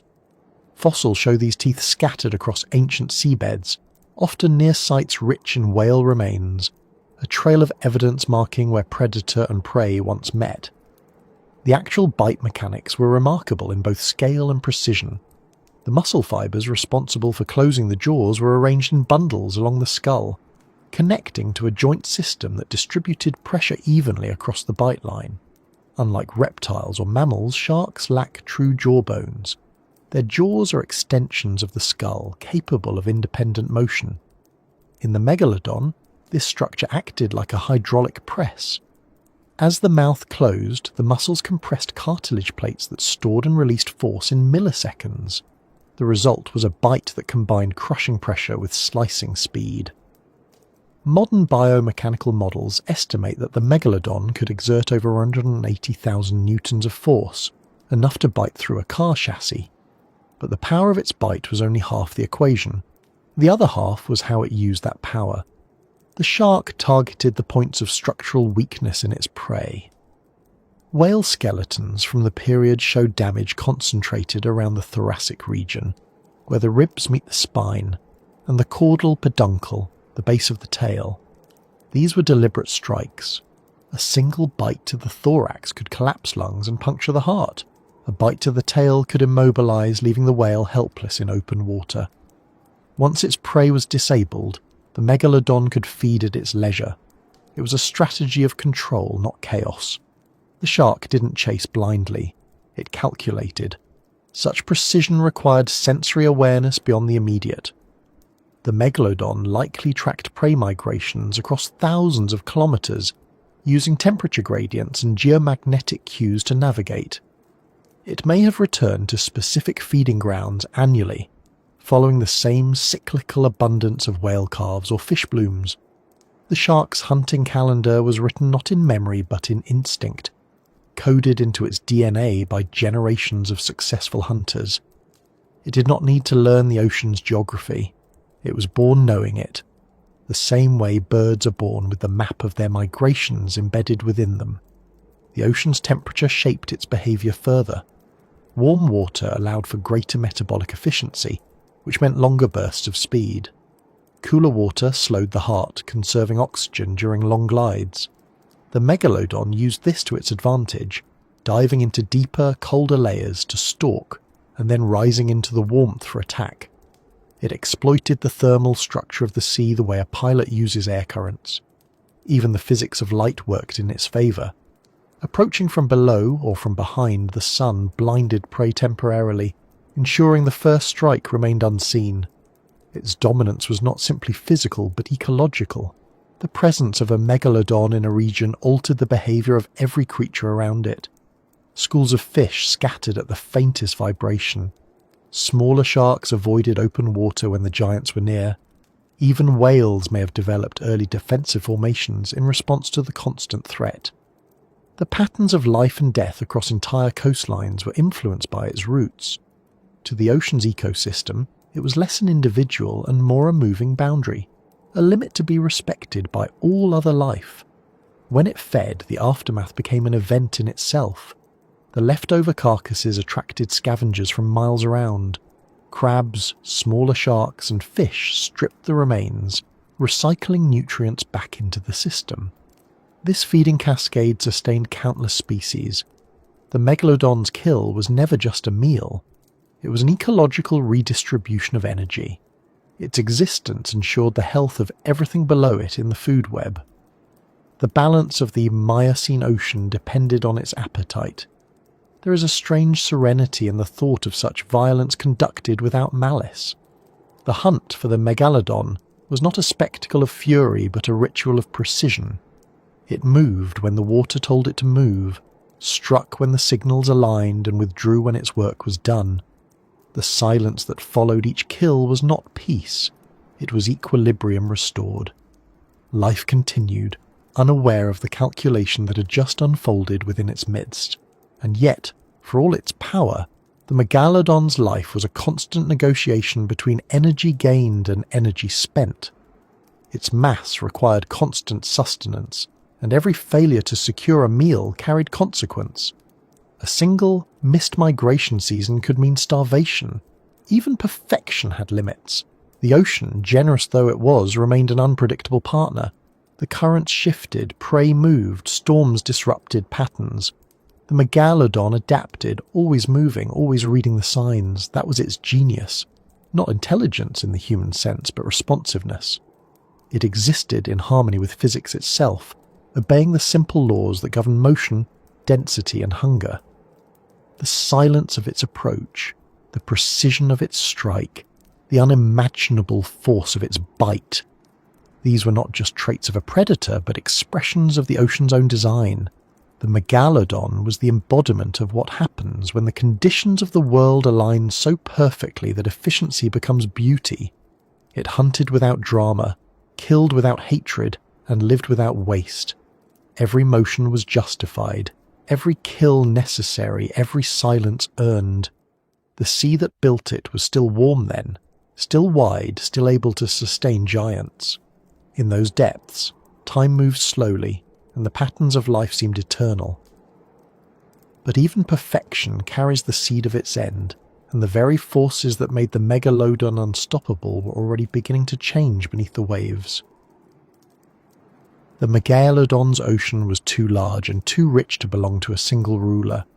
Its dominance was immense, but it was never absolute. The sea it inherited was crowded with other giants. creatures born from the same warmth and abundance that had created it. The world of the Miocene and Pliocene was not a solitary empire of sharks, but a contested expanse where multiple lineages of titans thrived side by side, their coexistence shaped by a delicate balance of food, strategy, and adaptation. The Megalodon may have been the most formidable of them, yet it lived among rivals that tested its supremacy and neighbours that shared its vast liquid realm. The ocean of that age was a parliament of giants, each holding dominion over its own ecological territory, each moulded by the same silent physics of survival. Across the Miocene seas, whales had already become architects of the deep. The early cetaceans of the Oligocene had been small, nimble predators, but by the time of the Megalodon, their descendants had transformed into the true masters of bulk and endurance. Baleen whales, the mysticetes, had evolved their elaborate filtering systems, replacing teeth with long plates of keratin that strained billions of krill and plankton from the water.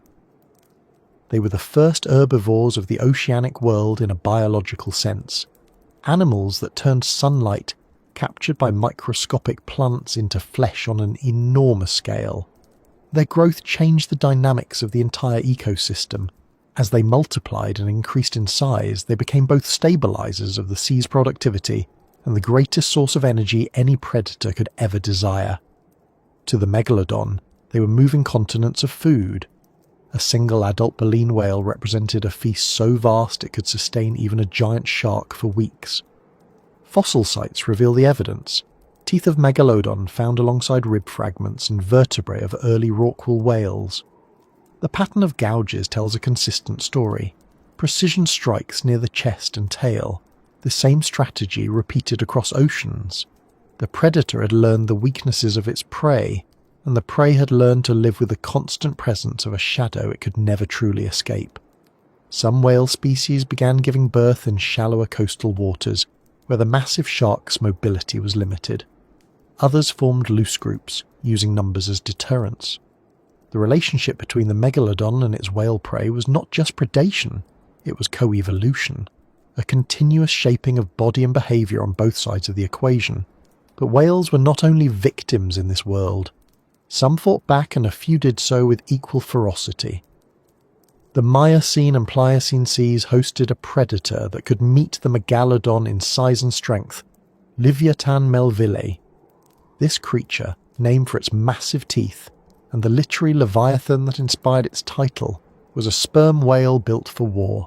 It possessed a skull over 3 meters long and conical teeth nearly 30 centimeters in length, the largest of any known predator.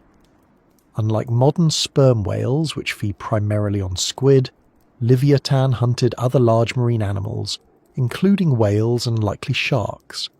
Its jaw muscles were anchored in a skull built for ramming, and its echolocation abilities gave it the precision of sonar-guided weaponry. If the Megalodon was the ultimate expression of the shark's evolutionary path, Livyatan was the apex of the mammalian one, a warm-blooded, social, intelligent killer that could match the shark's scale and cunning.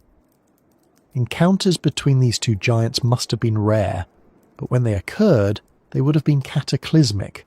The shark ruled by stealth and ambush, the whale by strength and coordination.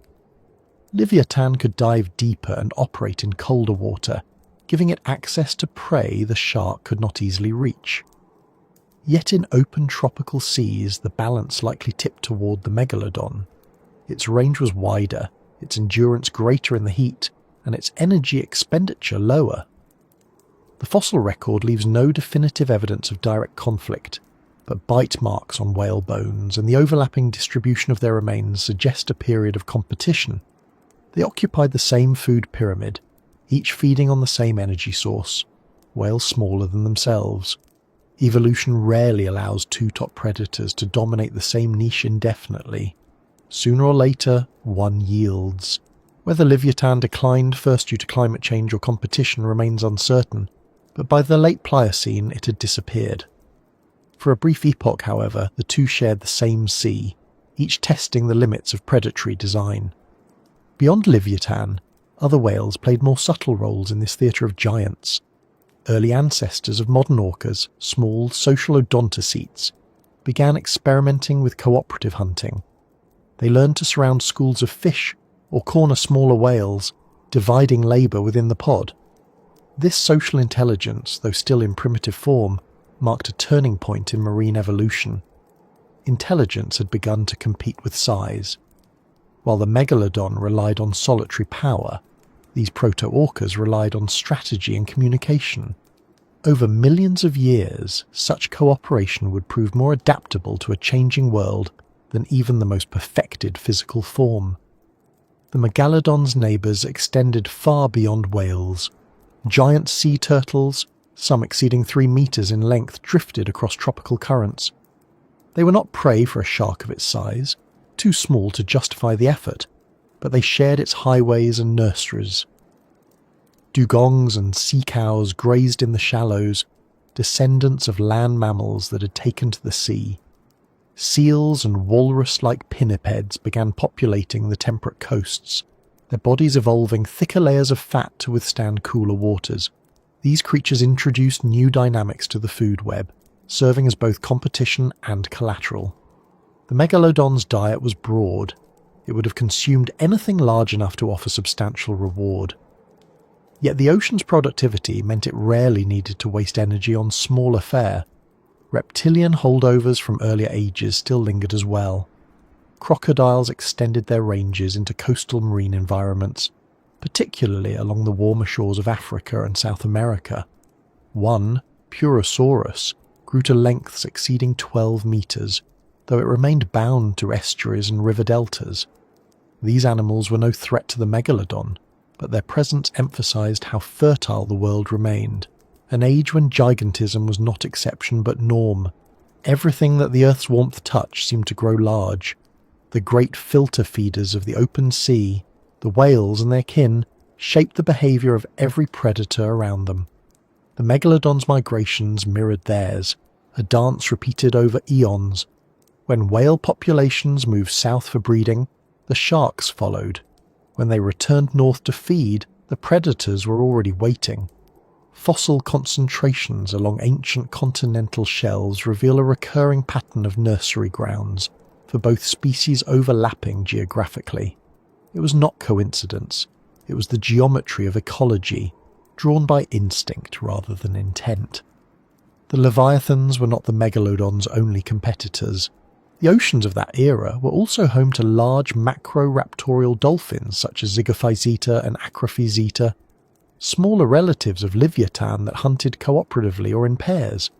They targeted medium-sized prey and occasionally scavenged on kills left by larger predators. Their intelligence gave them flexibility, though their size confined them to narrower ranges. Along continental margins, early ancestors of modern great white sharks, Carcharodon hastalis, were rising. Sleeker, faster, and adapted for cooler water, they occupied a niche that the megalodon's immense body could not, hunting smaller prey in regions beyond the giant's tolerance. When the Earth's temperature later dropped, these descendants would inherit the seas the megalodon left behind. The coexistence of all these giants did not mean constant conflict. The ocean was large enough to allow them separation. Spatial and dietary partitioning reduced overlap. One predator fed on deep-diving prey, another on surface dwellers, another on calves or carcasses. The balance held because the environment could support it. The Miocene was a time of vast productivity, where the currents of nutrients were so strong that even the presence of multiple apex predators did not cause collapse. It was a rare equilibrium, a biological detente that would last millions of years. For smaller creatures, these giants were both terror and benefactor. Whale falls created deep-sea ecosystems that fed generations of scavengers. Shark kills redistributed nutrients along coasts. Even the decaying carcass of a predator became a miniature world, sustaining crabs, worms, and fish for decades. In this way, the giants maintained the very systems that allowed them to exist. Death fed life, life fed death, and the ocean never stopped turning over its energy. To move among these beings would have been to witness a scale of life difficult to grasp now. A pod of early baleen whales stretching for kilometres, their exhalations rising in rhythmic plumes. A Leviathan breaking the surface with a tail strike that echoed across miles. A megalodon's dorsal fin slicing the water near a shoal of dolphins, sending them scattering into the distance. Each creature held a presence that shaped the water around it, bending sound, pressure, and even light in ways that smaller life could sense but never see. The ocean was a web of giants communicating through motion alone. Even the seabirds that patrolled the skies above were larger than those of today. Giant petrels, albatrosses, and shearwaters traced the same currents, feeding on fish driven upward by whales. To them, the megalodon's hunts were events to be followed from above, the surface boiling with activity, the spoils of deep death rising in slicks of oil and blood. For every kill that happened below, hundreds of creatures benefited above. Nothing in this ecosystem existed in isolation. Among these rivals and neighbours, the megalodon was neither villain nor anomaly. It was simply the most efficient design in a world of abundance. Its presence did not erase other giants. It coexisted with them because the sea could afford to sustain all of them. But the same forces that allowed this coexistence also contained its undoing. The equilibrium depended on warmth, on a stable chemistry that kept the conveyor belts of nutrients moving. When the climate began to cool, even slightly, the chain started to falter. The whales adapted through migration and social intelligence. The smaller predators adapted through flexibility. The megalodon, built for a world of constancy and scale, found itself in a shifting system where energy became more unevenly distributed. Its rivals, or their descendants, would survive by being smaller, faster, or smarter.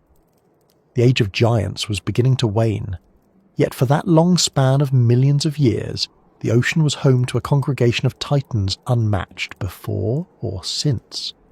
The megalodon swam among equals, and the sea itself seemed built to hold them. Its neighbours were not enemies, its rivals not constant threats, but fellow expressions of an era when life on Earth reached outward into every possible dimension of size and strength. To imagine them all together, the shark, the whales, the toothed leviathans, is to glimpse a world of scale almost divine in its balance. The waves above them may have looked calm, but beneath, an empire of giants moved through the blue, each pulse of their motion reminding the planet what it was capable of creating when energy and time conspired in harmony. The coasts of the Miocene and Pliocene were not boundaries between land and sea so much as corridors of life, broad and luminous, where everything living seemed to gather at least once in its existence. They were worlds within worlds, filled with sound and movement, cradling the beginnings of entire species. Warm water rolled over coral shelves that glowed in the sunlight. Mangrove roots tangled like veins, and quiet lagoons reflected a sky heavy with the scent of salt and decay. It was here, in the shallow warmth where the tide met the river and the sea folded into the land, that the story of the megalodon began, and that the ocean itself maintained its endless renewal. These were the nurseries of the ancient world, the places where life rehearsed its survival before returning to the open water. The continental shelves of that era stretched far beyond the modern coasts, because sea level stood higher, the ice caps still small and hesitant. Entire regions that are now dry land lay beneath shallow, sunlit seas. The light reached down through meters of clear water, igniting reefs that sprawled for hundreds of kilometers. The coral systems of the Miocene were vast engineering projects of biology, cities built from calcium and time.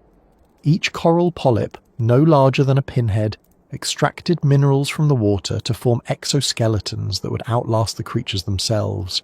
Generations layered upon one another, building walls, arches and towers that reached upward toward the sun. These structures sheltered a living multitude. Fish wove through the passages in schools that shimmered like liquid metal. Crustaceans hid in crevices, their shells blending with the rock. Sponges, anemones, and soft corals filtered water constantly, turning the ocean itself into a breathing organism. Every square meter of reef was a competition for light, food, and space, and yet everything existed in balance. The coral reefs were the planet's laboratories of evolution. Species diversified here faster than anywhere else. Every new shape of fin, every novel pattern of movement was tested against the shifting demands of the environment. The predators that rule the open sea were born indirectly from these shallow places. The small fish that learned to move in coordinated schools became the ancestors of the great pelagic shoals. The rays that evolved flat bodies to hide from reef predators became masters of camouflage in open sand. Even the sharks began here. Juveniles, newly born and still vulnerable, used the complex architecture of the reefs as cover from larger hunters. Fossil deposits in ancient coastal sediments reveal concentrations of juvenile megalodon teeth, evidence that these places served as safe havens for their earlier stages of life. The mangrove forests behind the reefs were the next line in this web of abundance. Their tangled roots formed walls that trapped sediment and slowed the tide. The water there was murky, warm and rich with organic matter. Fallen leaves decomposed into nutrients that fed plankton blooms, which in turn fed small fish and crustaceans. These were the feeding grounds for countless juveniles, including the young of large sharks. The mixture of salt and fresh water created gradients of salinity that few predators could tolerate for long, making the mangroves a natural refuge. Here the young megalodons grew in relative safety, their diet consisting of rays, smaller sharks, and bony fish. The abundance of food and protection allowed them to grow rapidly until they could venture into deeper water. Above these mangroves, the skies were dense with life. Seabirds nested in branches that dipped into the water, dropping fish remains that fertilized the soil. Insects hovered in clouds, and reptiles basked on exposed roots. The entire system functioned as a biological filter, converting the detritus of the land into the foundation of marine productivity. When floods came, they carried nutrients from rivers into these estuaries, fueling the next cycle of growth. It was an endless exchange between land and sea, the kind of subtle continuity that modern coastlines have mostly lost. The mangroves of the Miocene were the lungs of the shallow ocean, breathing out oxygen and breathing in decay. Beyond the mangroves, sandy bays stretched out where rivers met the sea. These bays were nurseries of another kind, open, sunlit, and filled with gentle waves. Seagrass meadows spread across the shallow floor, forming dense carpets that anchored sediment and slowed currents. The grass itself hosted entire ecosystems. Tiny snails grazed on its leaves, shrimp and crabs moved among its blades, and young fish found food and shelter in its labyrinth. When seen from above, these meadows looked like emerald continents beneath the surface, waving softly in the tide. Their importance to marine life cannot be overstated. They provided food for herbivores, refuge for the young, and oxygen for the surrounding waters. Without them, the abundance of the Miocene seas could not have existed. The soundscape of these coasts would have been constant. Waves broke softly against the reefs. The crackle of shrimp echoed through the shallows, and the distant calls of dolphins carried from deeper water. Schools of fish moved through the shallows in shifting patterns that mirrored the flicker of sunlight on the surface. Rays stirred the sand in spirals, leaving behind ghostly imprints. In the early morning, the water was often still, and one could see the silhouettes of larger creatures beyond the reef, juvenile sharks perhaps, or turtles drifting lazily between feeding grounds. These coasts were never empty. Life was not an exception here. It was the default state of being.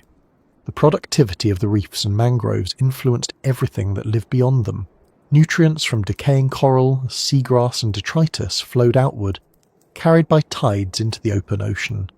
This constant export of energy fueled plankton blooms far offshore, linking the shallow and deep ecosystems into one continuous chain.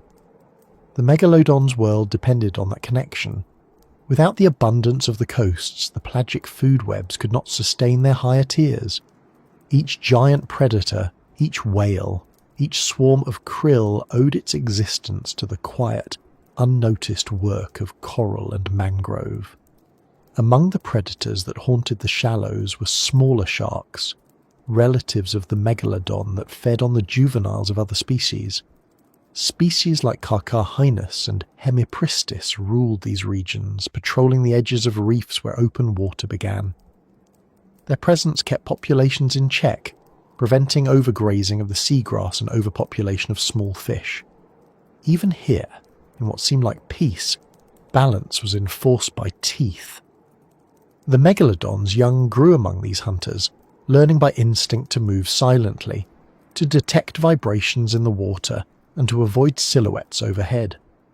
By the time they reached maturity, their bodies had already learned the geometry of survival. The reef systems themselves changed over time, shifting with sea levels and tectonic motion. As continents moved and climates fluctuated, coral communities adapted. In some regions, the reefs grew upward, following the retreating light as sea levels dropped. In others, they drowned under rising water, forming limestone foundations that would one day become fossilized cliffs. The pattern of these changes can still be read in the rock record. Fossilized coral beds stretching across modern mountain ranges that were once shallow seas. They are silent witnesses to an age when the Earth's warmth allowed coral to reach latitudes now far too cold for them. In those days, the reef stretched across the entire tropics in nearly unbroken continuity. From the western Pacific to the Caribbean, chains of coral connected the continents. The Tethys remnant still shimmered as enclosed seas between Africa, Asia and Europe, their shallow floors glowing with reefs. These interconnected habitats allowed species to spread easily. Fish that evolved in one region could colonize another within a few generations, carried by larvae drifting on currents. This mobility kept ecosystems diverse and resilient. Genetic variation was constant, adaptation immediate. The result was an explosion of life unmatched in scale. The mangrove coasts acted as stabilizers during storms. Their roots held the soil, and their canopies broke the force of waves. During heavy rainfall, they absorbed excess water, releasing it slowly back into the sea. In this way, they protected both land and ocean from disruption. They were nature's infrastructure, ancient and efficient. Every flood, every cyclone, every surge of tide passed through them and emerged as renewal rather than destruction. The coastlines of that time were not fragile margins, but living systems that absorbed and redistributed energy. At the higher reaches of the estuaries, where fresh water mixed more strongly with salt, freshwater fish and amphibians thrived. Some species crossed these zones seasonally, feeding in brackish water before returning inland. The connection between terrestrial and marine ecosystems was seamless. The remains of land plants washed into the ocean and became the first step in the food chain for marine life. Everything flowed toward the sea, and everything the sea produced eventually returned to the land through the air and the rain. The young megalodons born in these coasts lived in a world that seemed infinite.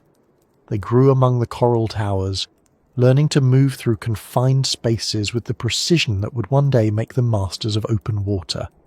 They hunted small fish among mangrove roots, tested their strength against rays, and felt the pull of the tides that led to the wider world. Their survival rate was low.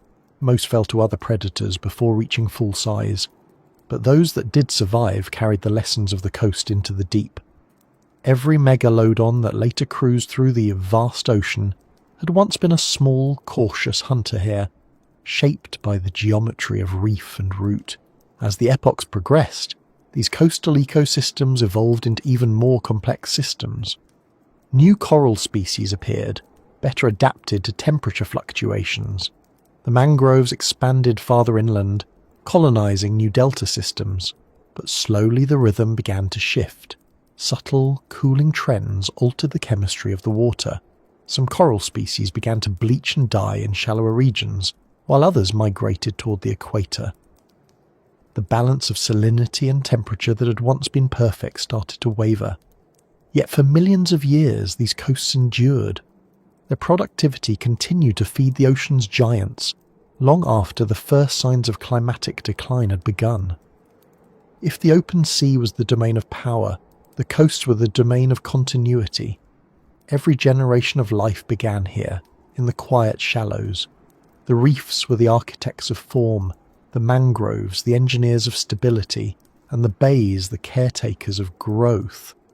Together they sustained a cycle so perfect that it could support the largest creatures that would ever live. The abundance of the Miocene was not a miracle. It was the logical result of an Earth that knew how to feed itself. The Megalodon's empire may have stretched across oceans, but its foundation was built in places no deeper than a human could stand. A few meters of warm, breathing water where coral, sand and root conspired to create eternity. The open ocean of the Miocene and Pliocene was not an empty wilderness. It was a landscape without borders, a continuous and living expanse that stretched beyond the limits of sight, filled with travellers that never truly stopped moving. Everything alive in those waters migrated, whether it was a single plankton drifting with the currents, or a whale crossing hemispheres in pursuit of warmth and food. The surface shimmered with sunlight during the day, but by night it transformed into a vast illuminated plain of bioluminescence, the glow of millions of organisms marking invisible routes through the dark. These were the pelagic highways, the arteries of the planet's living ocean, where life flowed endlessly in motion, feeding, breeding, and dying in patterns that repeated over millions of years. The great ocean currents that defined the Miocene world were the scaffolding of this movement. They were not random, chaotic drifts, but structured systems driven by temperature, salinity, and wind. The equatorial countercurrents, the North and South Pacific gyres, the circumpolar flows of the Southern Ocean, all of them carried heat, nutrients, and life across vast distances. Warm tropical water moved poleward, cold water sank and returned along the deep conveyor. These movements created invisible corridors that shaped everything from weather to evolution. The creatures of that age followed them not by knowledge but by inheritance. The megalodon, the whales, the schools of fish, and the flocks of seabirds above were all linked to these same circulating paths. A whale calf born in the Miocene tropics would have learned the rhythm of migration as its first lesson. Its mother led it along the ancient routes that connected breeding grounds to feeding zones, the paths lined by upwellings where plankton rose in dense spirals. The whales moved in slow convoys, their massive bodies rising and falling in perfect timing with the ocean's breath. Each exhalation broke the surface with a sound like thunder, echoing across miles of open water. Below them, the megalodon travelled the same routes, silent and patient, using the faint vibrations of the whales' songs as beacons. It followed them across oceans, not in pursuit of a single hunt, but in synchronization with the movement of its entire prey base. In the vast mid-ocean regions where land was nothing but memory, these creatures met along the same highways again and again. Schools of tuna, mackerel, and sardines shimmered in the upper layers, feeding on the seasonal plankton blooms. Their movements were choreographed by the seasons, following the shifting line of sunlight as the planet tilted on its axis. Where they went, the hunters followed. Swordfish, dolphins, and smaller sharks darting in flashes of silver and shadow. Far below, squid pulsed upward at night to feed on the same prey, rising through the twilight zone in vertical migrations that connected the deep to the surface. The megalodon's world was alive not just in the horizontal expanse of the sea, but in the vertical space from light to darkness. At dusk, the ocean changed its character completely. As the sun dipped, the surface cooled, and an unseen migration began. Billions of microscopic creatures, plankton, copepods, small fish, rose from the depths to feed in the cover of night. This nightly ascent, the largest migration on Earth, brought the deep to the surface. The water shimmered faintly with bioluminescence, tiny points of light flashing whenever something disturbed the surface. To a megalodon gliding through that darkness, the light was a map of motion. It could sense where the plankton clouds gathered, where the fish followed, and where the whales came to feed.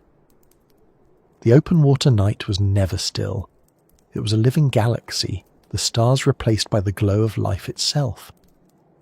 The megalodon's own migrations followed the logic of the planet's seasons.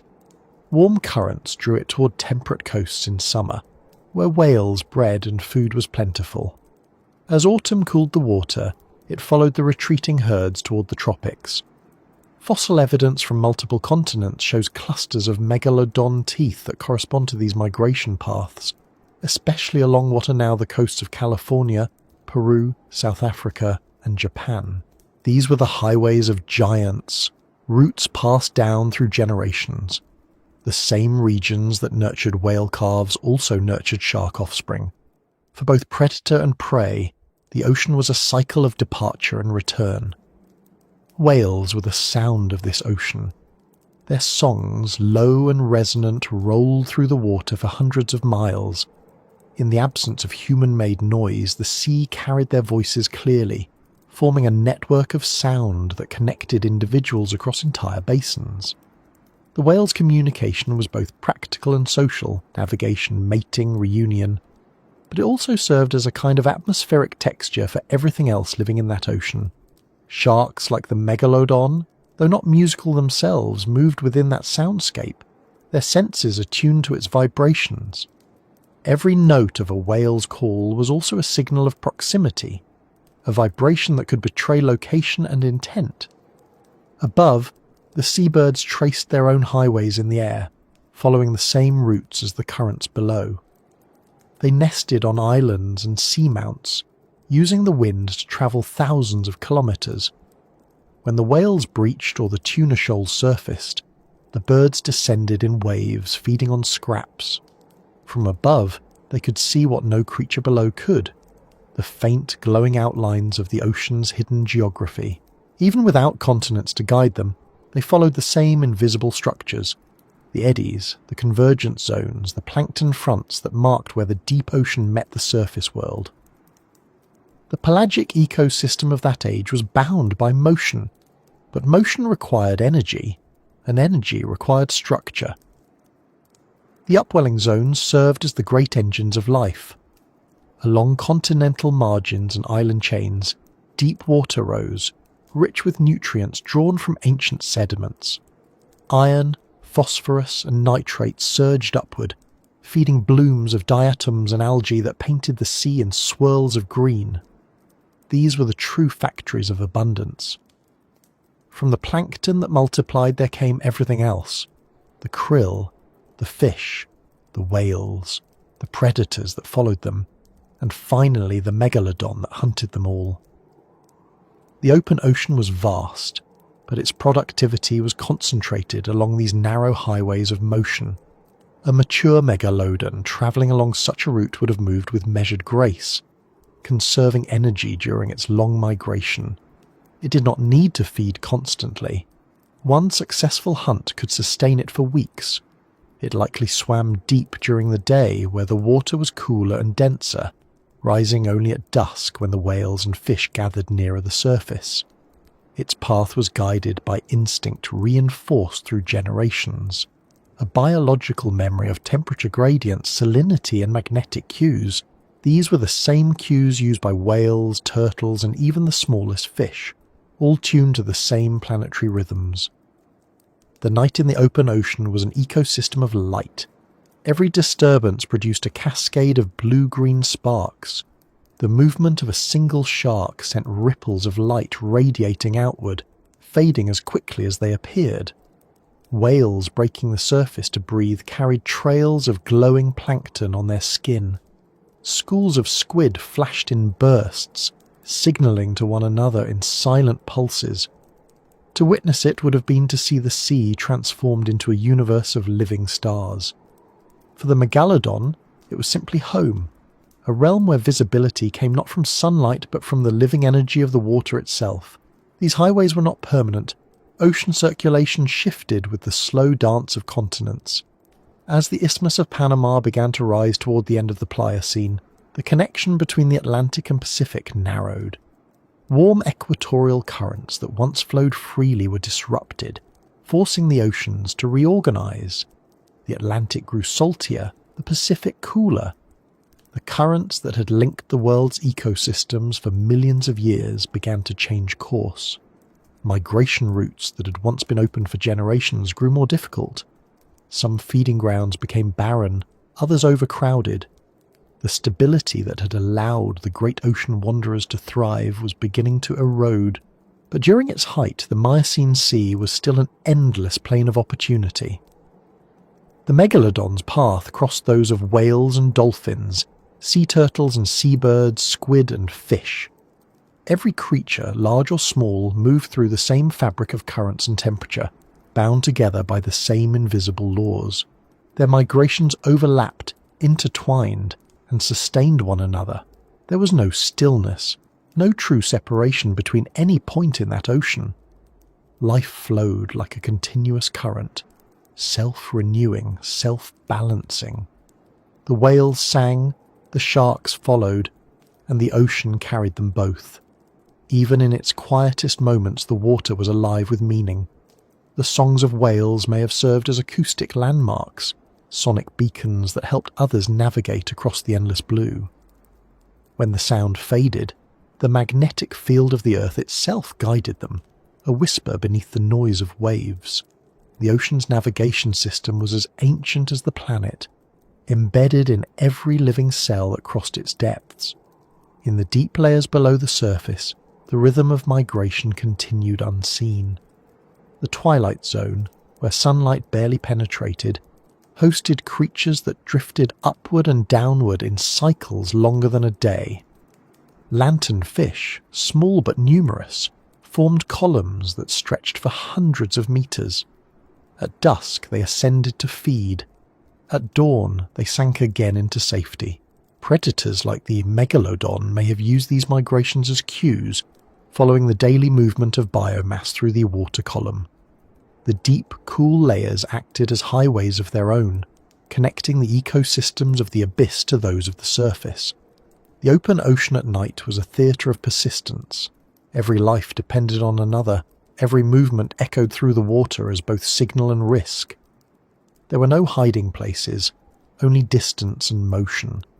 The predators hunted not out of choice but necessity, and the prey moved constantly to survive. It was a dance as old as the planet, repeated with each turn of the earth. For the megalodon, these highways were not just routes of travel, they were the structure of existence itself.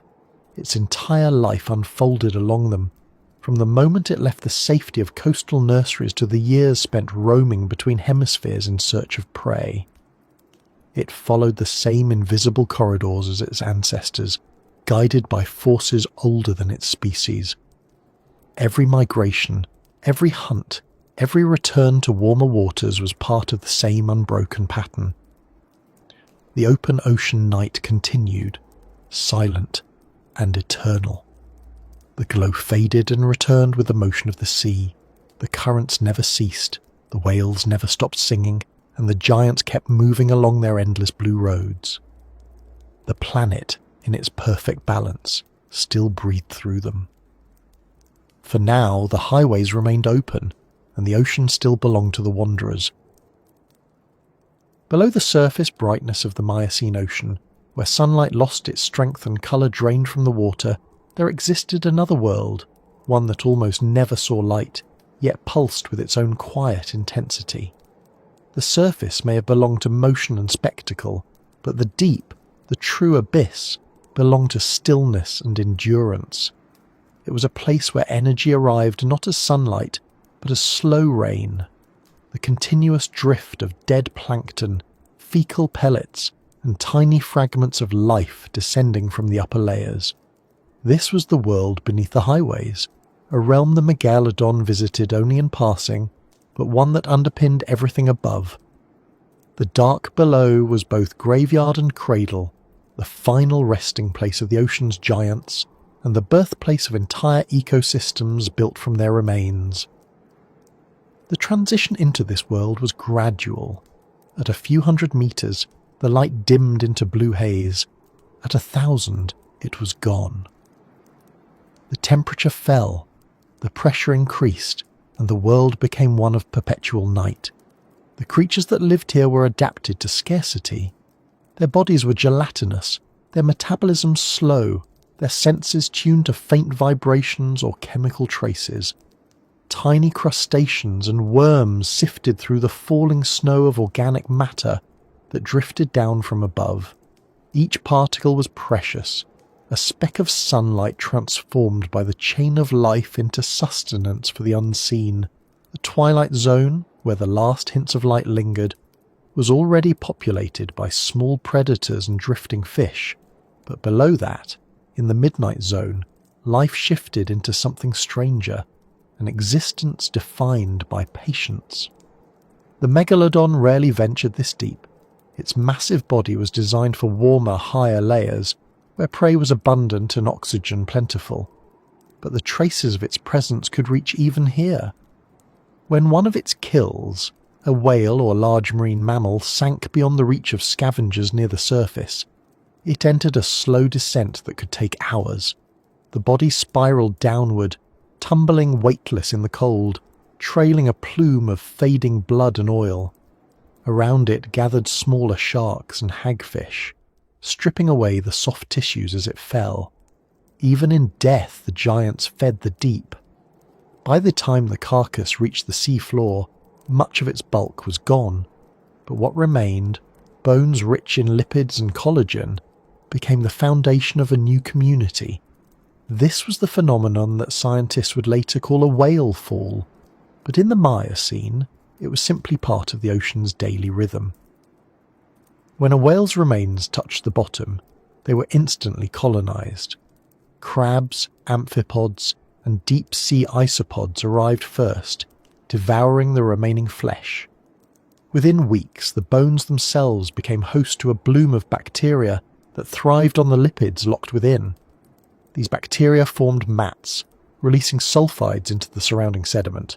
The chemical transformation created by their metabolism attracted entirely new species, worms that fed on the sulfur, mussels that farmed symbiotic microbes, and creatures that never needed sunlight to survive.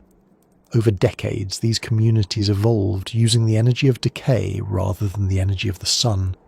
In this way, the deep ocean sustained itself on the memory of surface life. The whale fall was a microcosm of the planet's entire logic. Nothing wasted, everything transformed. In the absence of light, chemical energy ruled. Cold seeps, natural vents on the seafloor that released methane and hydrogen sulfide, created similar oases in the abyss. Here too, life clustered in improbable abundance. Tube worms grew meters long, nourished by internal bacteria that processed the chemicals. Clams, crabs, and even fish adapted to the toxic environment, finding ways to extract sustenance from the Earth's internal breath. These seeps dotted the continental slopes like underwater gardens, their presence often marked by the gleam of white bacterial mats spread across the sediment. They were silent, patient factories of life, fueled not by sunlight but by geology. In the dark, time moved differently. The deep ocean had no seasons, no day or night, no weather to speak of. Change came in centuries, not minutes. The currents that swept the bottom were slow but constant, redistributing sediments and oxygen. Each particle that settled on the seafloor might remain undisturbed for thousands of years before being moved again. The creatures that lived there were built to match that rhythm. Some deep-sea fish lived for decades. Some corals, growing in the black stillness, survived for millennia. Everything that thrived here did so by conserving energy, by doing less rather than more. Evolution, in the abyss, was a study in restraint, and yet the deep ocean was not entirely isolated. The cycles above, the blooms of plankton, the migrations of whales, the deaths of giants, were all connected to it through the rain of organic matter. Each storm at the surface sent pulses of nutrients downward. Each year's migration ended in new layers of sediment. The megalodon, by feeding at the top of the food chain, indirectly nourished the bottom. The carbon locked in the bodies of its prey sank into the abyss, where it would remain for millions of years, stored in the cold and dark. The deep was the ocean's memory, holding the record of everything that lived and died above. The pressure here defied comprehension. At a depth of 4,000 meters, every square inch of surface bore the weight of hundreds of atmospheres.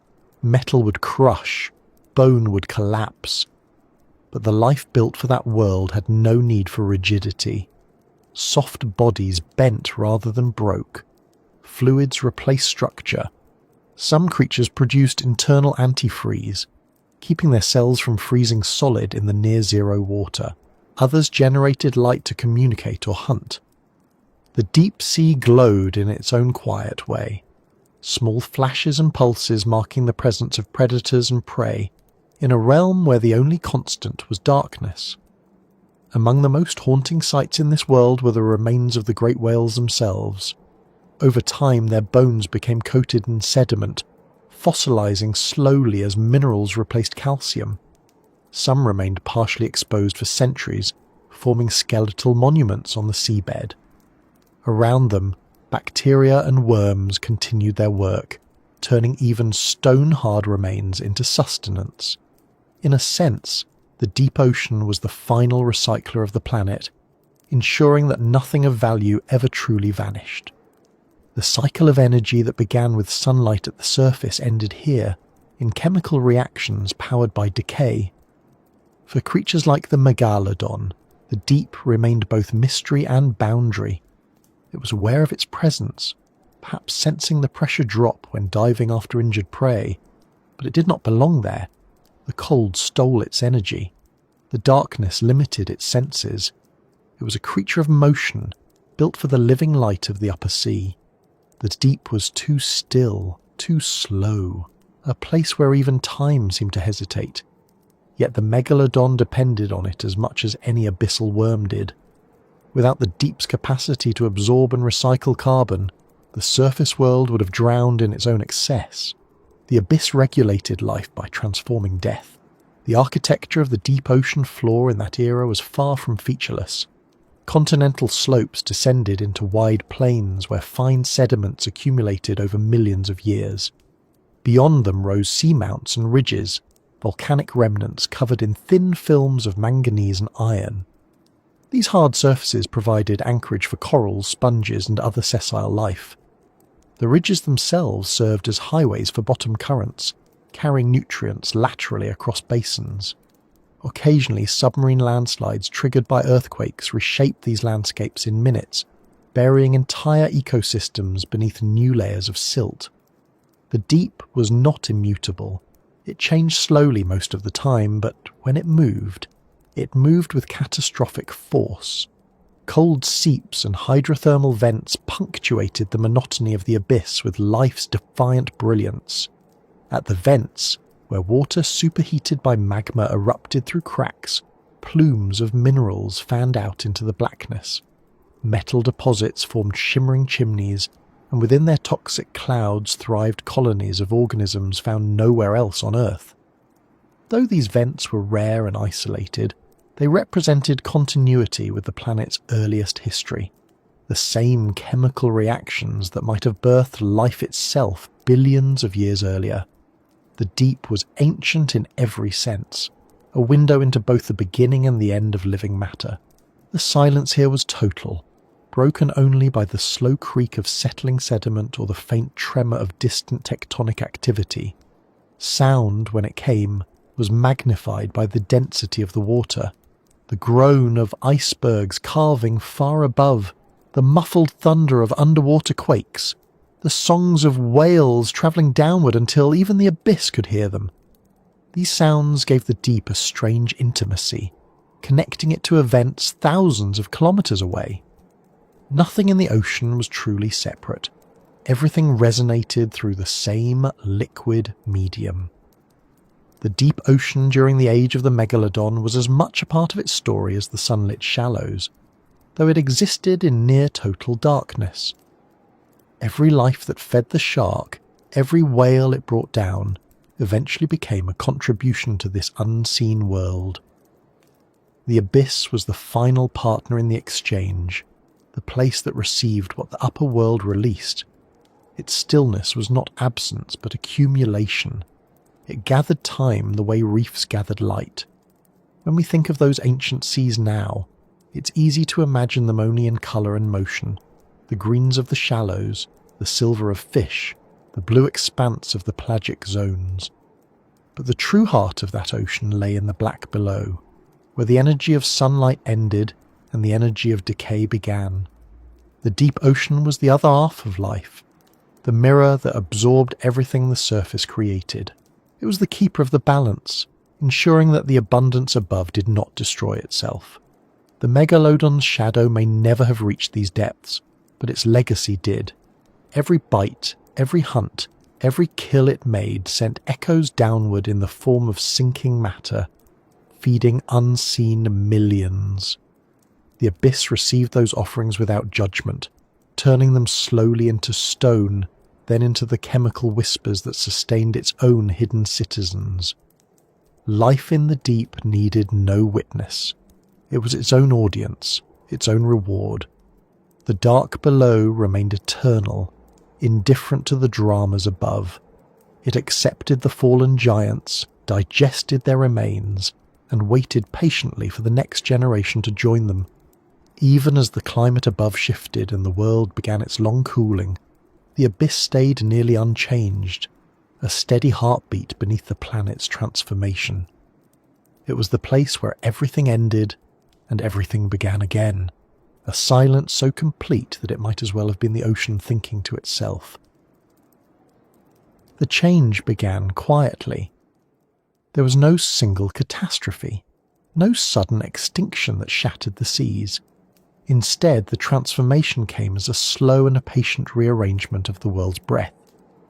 The warmth that had sustained the Miocine's vast abundance began to fade degree by degree, across centuries that stretched into millions of years. The air cooled. The water followed. The currents that had once moved freely across oceans began to falter and twist into new patterns. What had once been a blue planet of stability became a shifting mosaic of boundaries, and for the giants who depended on the constant generosity of the sea, that change would be their undoing. The Megalodon, built for a warm, wide and steady ocean, found itself in a world that was learning to grow cold.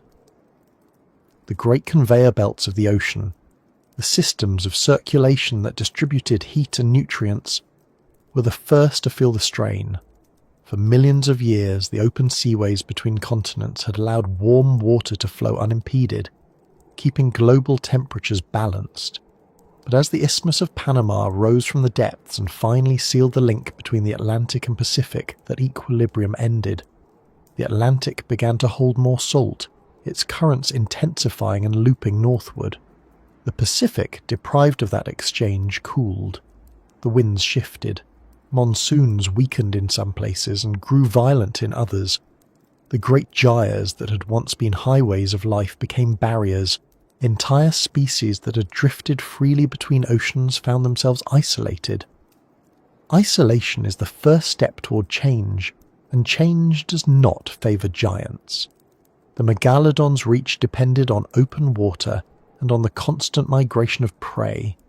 Its life was a cycle of movement, following whales that in turn followed plankton, that in turn followed sunlight and current. When the connections between those systems broke, the shark's empire began to fracture. The whales it depended on started to alter their routes. Some turned toward colder regions where plankton thrived in the nutrient-rich upwellings created by new patterns of circulation. The Megalodon, tied to warmer seas, could not follow them indefinitely. Its physiology demanded heat. It could venture into cooler water for a time, but not for long enough to sustain its way of life. The balance between energy gained and energy lost began to shift against it. The cooling of the earth was not uniform. It came in waves, pulses that alternated between warmth and decline. Each pulse left its mark in the layers of ocean sediment and ice. The story of a planet settling into the rhythm of ice ages. Glaciers advanced and retreated at the poles. Sea levels fell, exposing continental shelves and shrinking the shallow nurseries that had sheltered generations of young sharks. The coral reefs that had once stretched like luminous chains across the tropics began to contract. Mangroves retreated inland, their delicate roots unable to withstand the colder tides. The shallows, the birthplaces of abundance, were disappearing. For the megalodon, reproduction had always depended on these coastal havens. Its pups, though born large, were still vulnerable to larger predators. The warm, protected lagoons had given them the space to grow before venturing into the open sea. But as the global climate cooled and sea levels dropped, those lagoons vanished one by one. The coastlines became rougher, more unstable, often too cold to serve as nurseries. The young were forced into deeper, riskier waters where survival rates plummeted. The species could no longer replace itself as quickly as before.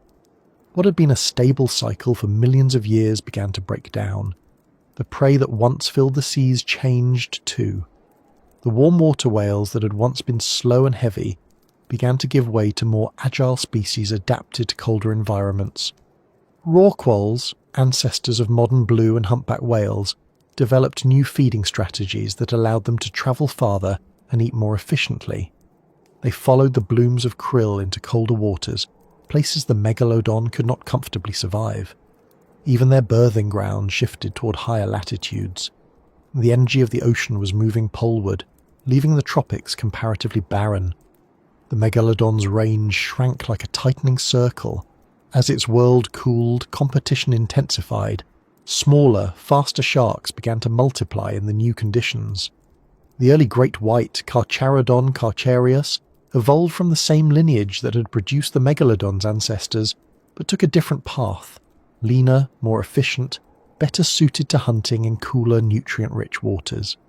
These sharks required less food, could reproduce more frequently, and tolerated a broader range of temperatures. They thrived where the megalodon could not. In the fossil record, the overlap between their teeth marks the turning point, the moment when one design began to replace another. It was not a battle of dominance, but a shift in advantage. The ocean's new logic favoured versatility over mass. Even the chemistry of the sea turned against the giants. As ice accumulated at the poles, the balance of carbon and oxygen shifted. Cooler water absorbed more carbon dioxide from the atmosphere, altering the pH and slightly reducing the availability of the minerals that many organisms depended on. Plankton communities changed in composition. The types of prey that had once dominated the food chain, large, fatty fish and warm water cetaceans, became less common. The entire structure of the marine ecosystem began to simplify, trading size for speed, specialization for flexibility. For a creature like the megalodon, whose life relied on the uppermost tiers of that system, the decline of complexity meant the slow collapse of its world. The process was invisible from moment to moment. No single year or generation would have sensed it clearly. The ocean still teemed with life, and the megalodon still hunted, still fed, still swam along the ancient routes. But with each century the balance tilted further. Its hunts grew longer, its meals less frequent. The energy it spent chasing prey across fragmented oceans began to outweigh what it gained. The margins of survival thinned. The young that did survive to adulthood found themselves in emptier seas, chasing fewer whales through colder currents. The abundance that had once defined the world was dissolving into scarcity. The cooling also brought the return of new predators and scavengers from the edges of the ecosystem. Orcas, the intelligent hunters that would one day inherit the role of apex predator, began to appear in recognizable form. They were smaller than the megalodon, but far more adaptable, able to coordinate hunts and exploit prey in ways the solitary shark could not. They worked in groups, attacking from multiple angles, exhausting their victims with strategy rather than brute strength. The The shift from solitary to social predation was one of the ocean's great evolutionary turning points. The megalodon's strength was immense, but it was fixed. The orca's advantage was intelligence, and intelligence could change faster than climate. Meanwhile, the whales themselves adapted to the changing seas. Baleen species developed migratory behaviours that allowed them to exploit seasonal productivity at high latitudes and then return to warmer waters to breed. The pattern of abundance that had once been evenly distributed across the globe became concentrated in narrow bands near the poles. The megalodon's immense body required consistency, but the world no longer offered it. To survive in a patchwork ocean meant constant travel, and constant travel meant exhaustion. The very size that had once been its greatest asset now became its burden. The geological timeline of extinction is blurred. The fossil record shows the megalodon's presence waning gradually between 3.6 and 2.6 million years ago, vanishing entirely as the Pleistocene ice ages began. There was no cataclysm, no final event, only the slow fade of a lineage that could not adapt quickly enough.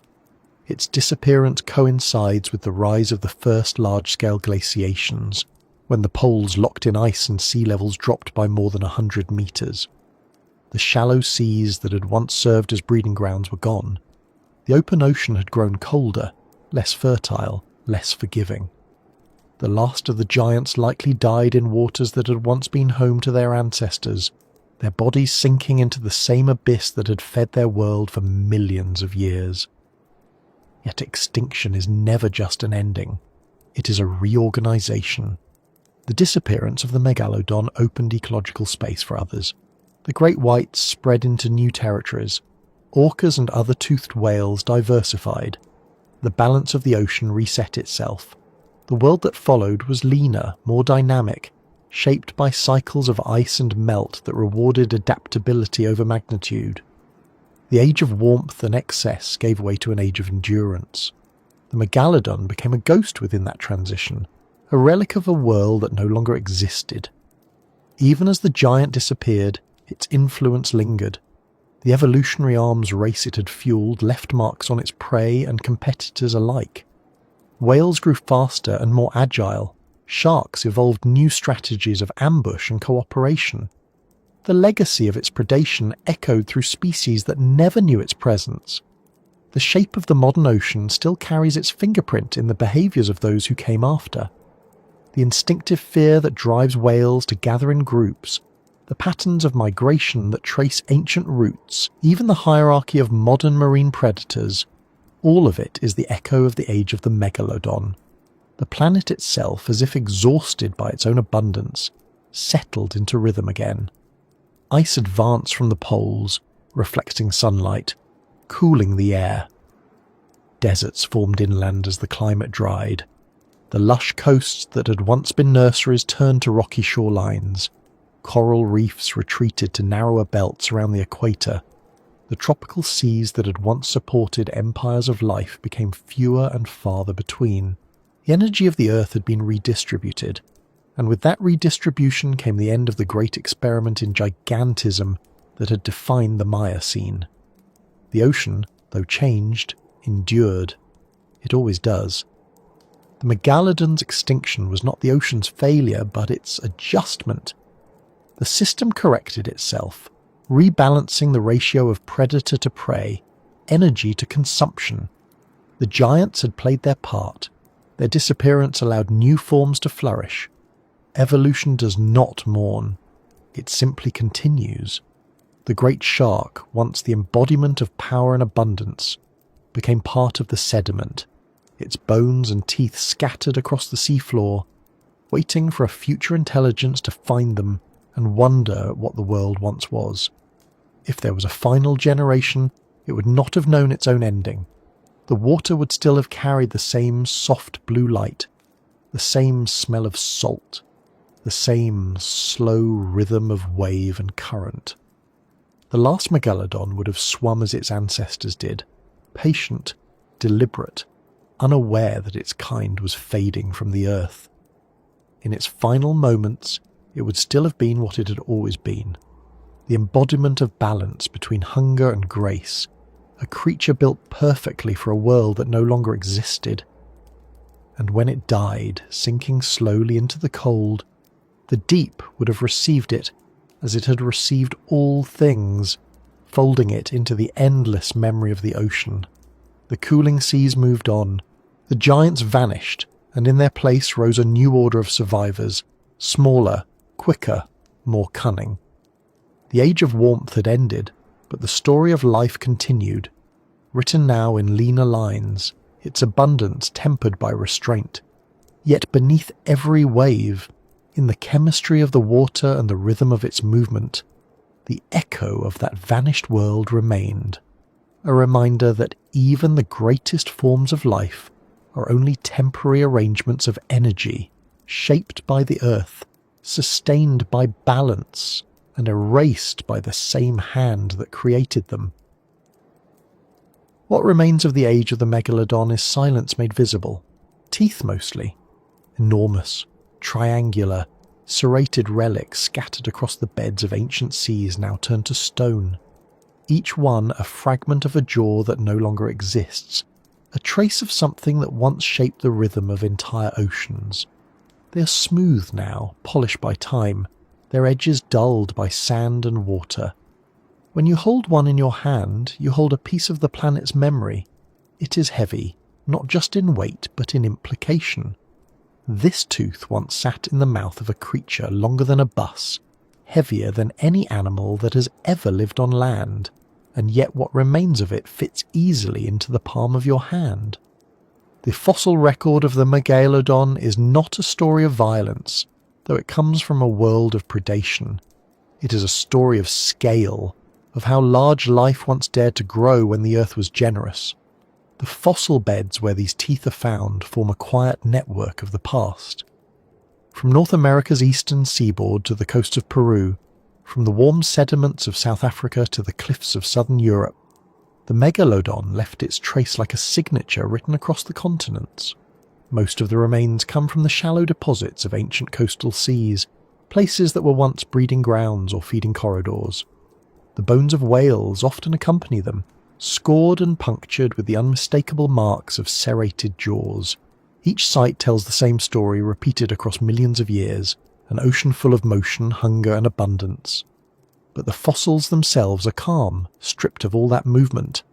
In stone, even the ferocity of the hunt becomes geometry, the clean angle of a tooth, the curvature of a vertebra, the logic of anatomy preserved beyond its function.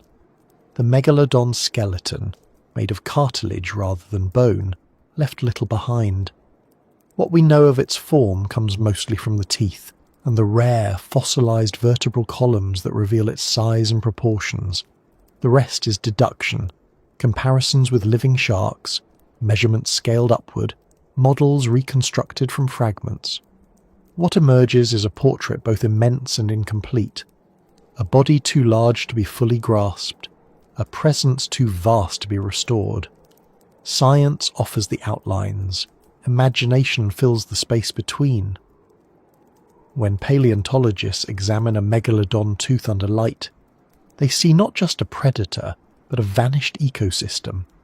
The temperature of the ocean encoded in the isotopes, the chemistry of ancient water locked inside the enamel.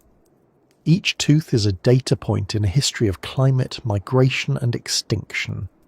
The shark itself may be gone, but through its remains the ocean still speaks. The living sharks that survive today are the echoes of that age. They are smaller, faster, and more specialized, but in them the blueprint of the giant persists. The great white, slender and silver carries the same design of tooth, the same hunting strategy of ambush from below.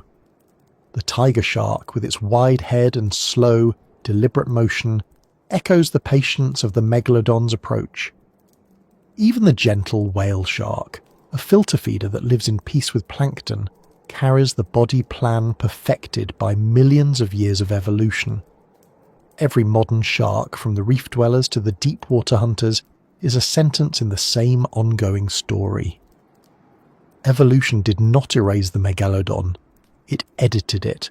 refining what could survive when the warmth faded. The ocean that remains still bears the marks of the age that came before. The coral reefs, though diminished, still build their slow cities of calcium. The whales that once fled from the megalodon now glide unthreatened through the deep, their songs travelling the same corridors of sound that once betrayed their presence. The smaller sharks move along the same routes of migration, guided by the same magnetic pull that shaped their ancestors. The planet itself has changed, the continents shifted, the ice come and gone, yet the pattern of life in the sea endures. It is quieter now, leaner, but it still moves to the same pulse. If you could stand on the seafloor where the megalodon once swam, the world would not feel empty. The water would still shimmer with fish, the sand ripple with crabs, the whales still pass overhead. The giant is gone, but the space it occupied has not vanished. It has simply been filled with smaller lives. The sea remembers in form rather than figure. It recreates the balance again and again, using whatever material the age provides. Every predator that hunts now, every migration that repeats each year, is part of the same equation that once gave rise to the giant. The ocean does not forget, it recalculates. The fascination humans hold for the megalodon speaks less to its size than to what it represents. It is the embodiment of mystery scaled into reality, proof that the Earth once allowed for life so immense that it verges on myth. Its extinction feels personal because it represents something we recognize in ourselves, the limits of dominance. The shark ruled an ocean that seemed endless, yet it vanished quietly when the rules of the world shifted. Its fate is a reminder that power is temporary, that even the greatest creatures depend on the balance of forces they cannot control. We see its teeth in museums and on the shelves of collectors, and feel both awe and melancholy, as though we've found the shadow of a god. In the living ocean, the traces continue in subtler ways. The migration of whales across hemispheres, the coordination of orcas hunting in packs, the presence of sharks gliding silently through the deep. Each of these behaviours carries an echo of the ancient dynamic between hunter and prey, the fear responses of marine mammals, their herding behaviours, and their avoidance of certain coastal regions can be traced, in part, to evolutionary memories forged in the age of the megalodon. Even after millions of years, the ocean holds on to its habits. The rhythm of pursuit and escape remains imprinted in its fabric. For humans, the megalodon exists now as both scientific fact and legend. It occupies that rare space where knowledge and imagination overlap perfectly. Its size has been measured, its age has been calculated, yet it continues to inspire speculation and wonder, fueled by the deep's endless ability to hide secrets. The ocean still covers more than 2/3 of the planet, and much of it remains unexplored. Every year, stories surface of massive shadows beneath boats, of teeth found where they should not be, of the feeling that something vast still moves beneath the surface. Rationally, we know the giant is gone, but emotionally, we remain its descendants, drawn to what we cannot see. The persistence of its myth speaks to a truth about the sea itself. The ocean is not just a physical environment, it is a mirror for the imagination. It reflects our curiosity, our fear, our longing for something larger than ourselves. The megalodon in its time was simply an apex predator fulfilling an ecological role. But in our time, it has become a symbol, a reminder of nature's capacity for both creation and erasure. Its story endures because it connects us to a version of the world where limits seemed irrelevant, where life expanded without hesitation. If the megalodon could somehow return and swim through the modern ocean, it would find a world both familiar and foreign. The water would feel colder, the currents narrower, the prey smaller, but the shapes would be recognizable. The same currents would guide it. The same physics would hold it aloft. The same patterns of motion would still govern the sea. It would glide through schools of fish that scatter in instinctive panic, unaware that they were looking at their own distant history moving among them. The ocean would receive it without resistance, because the ocean never resists. It absorbs, adapts, and continues. The fossils remain, but they are not relics of tragedy. They are reminders of continuity. Each one is a message from a world that did not fail, but changed. The teeth, embedded in rock, mark the threshold between eras. They tell us that every rise carries its own decline, that every abundance carries its own correction. The megalodon lived because the world was warm and generous. It died because the world evolved. Both truths are equally magnificent. When you imagine that ancient sea now, the coral coasts, the migrating whales, the silent shadow of the shark beneath the light, you can almost feel the rhythm of the planet's older heartbeat. The sound is slower, deeper, steadier. The warmth presses close, and the water moves with the patience of eternity. The megalodon glides through that blue expanse unhurried, weightless, unaware of time, carrying within it the perfect balance of power and peace. Then, as the ages shift and the water cools, it fades, not in suffering but in completion, as though returning something it had borrowed. The ocean closes over it and goes on breathing. The deep still holds its memory. Somewhere beneath the layers of sediment, its teeth lie buried among the remains of the whales it once hunted, all equal now in the same stillness. Above them, the living ocean continues its cycle. Sharks still prowl the reefs. Whales still sing through the depths. The sunlight still glitters on the surface. Nothing is missing, only transformed. And as the waves move against the shore, you can imagine the echo of that ancient rhythm returning. The sea, eternal and patient, still remembers its giants.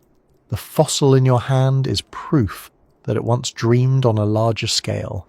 So you listened, not for sound, but for presence, and realize that the ocean is still whispering its story. The megalodon is gone, but the water it swam in never left. It waits, infinite as ever, beneath the moonlight, carrying both memory and silence in equal measure. And if you close your eyes long enough, you can almost feel it there. The pulse of the ancient sea, still breathing somewhere below, still moving, still alive.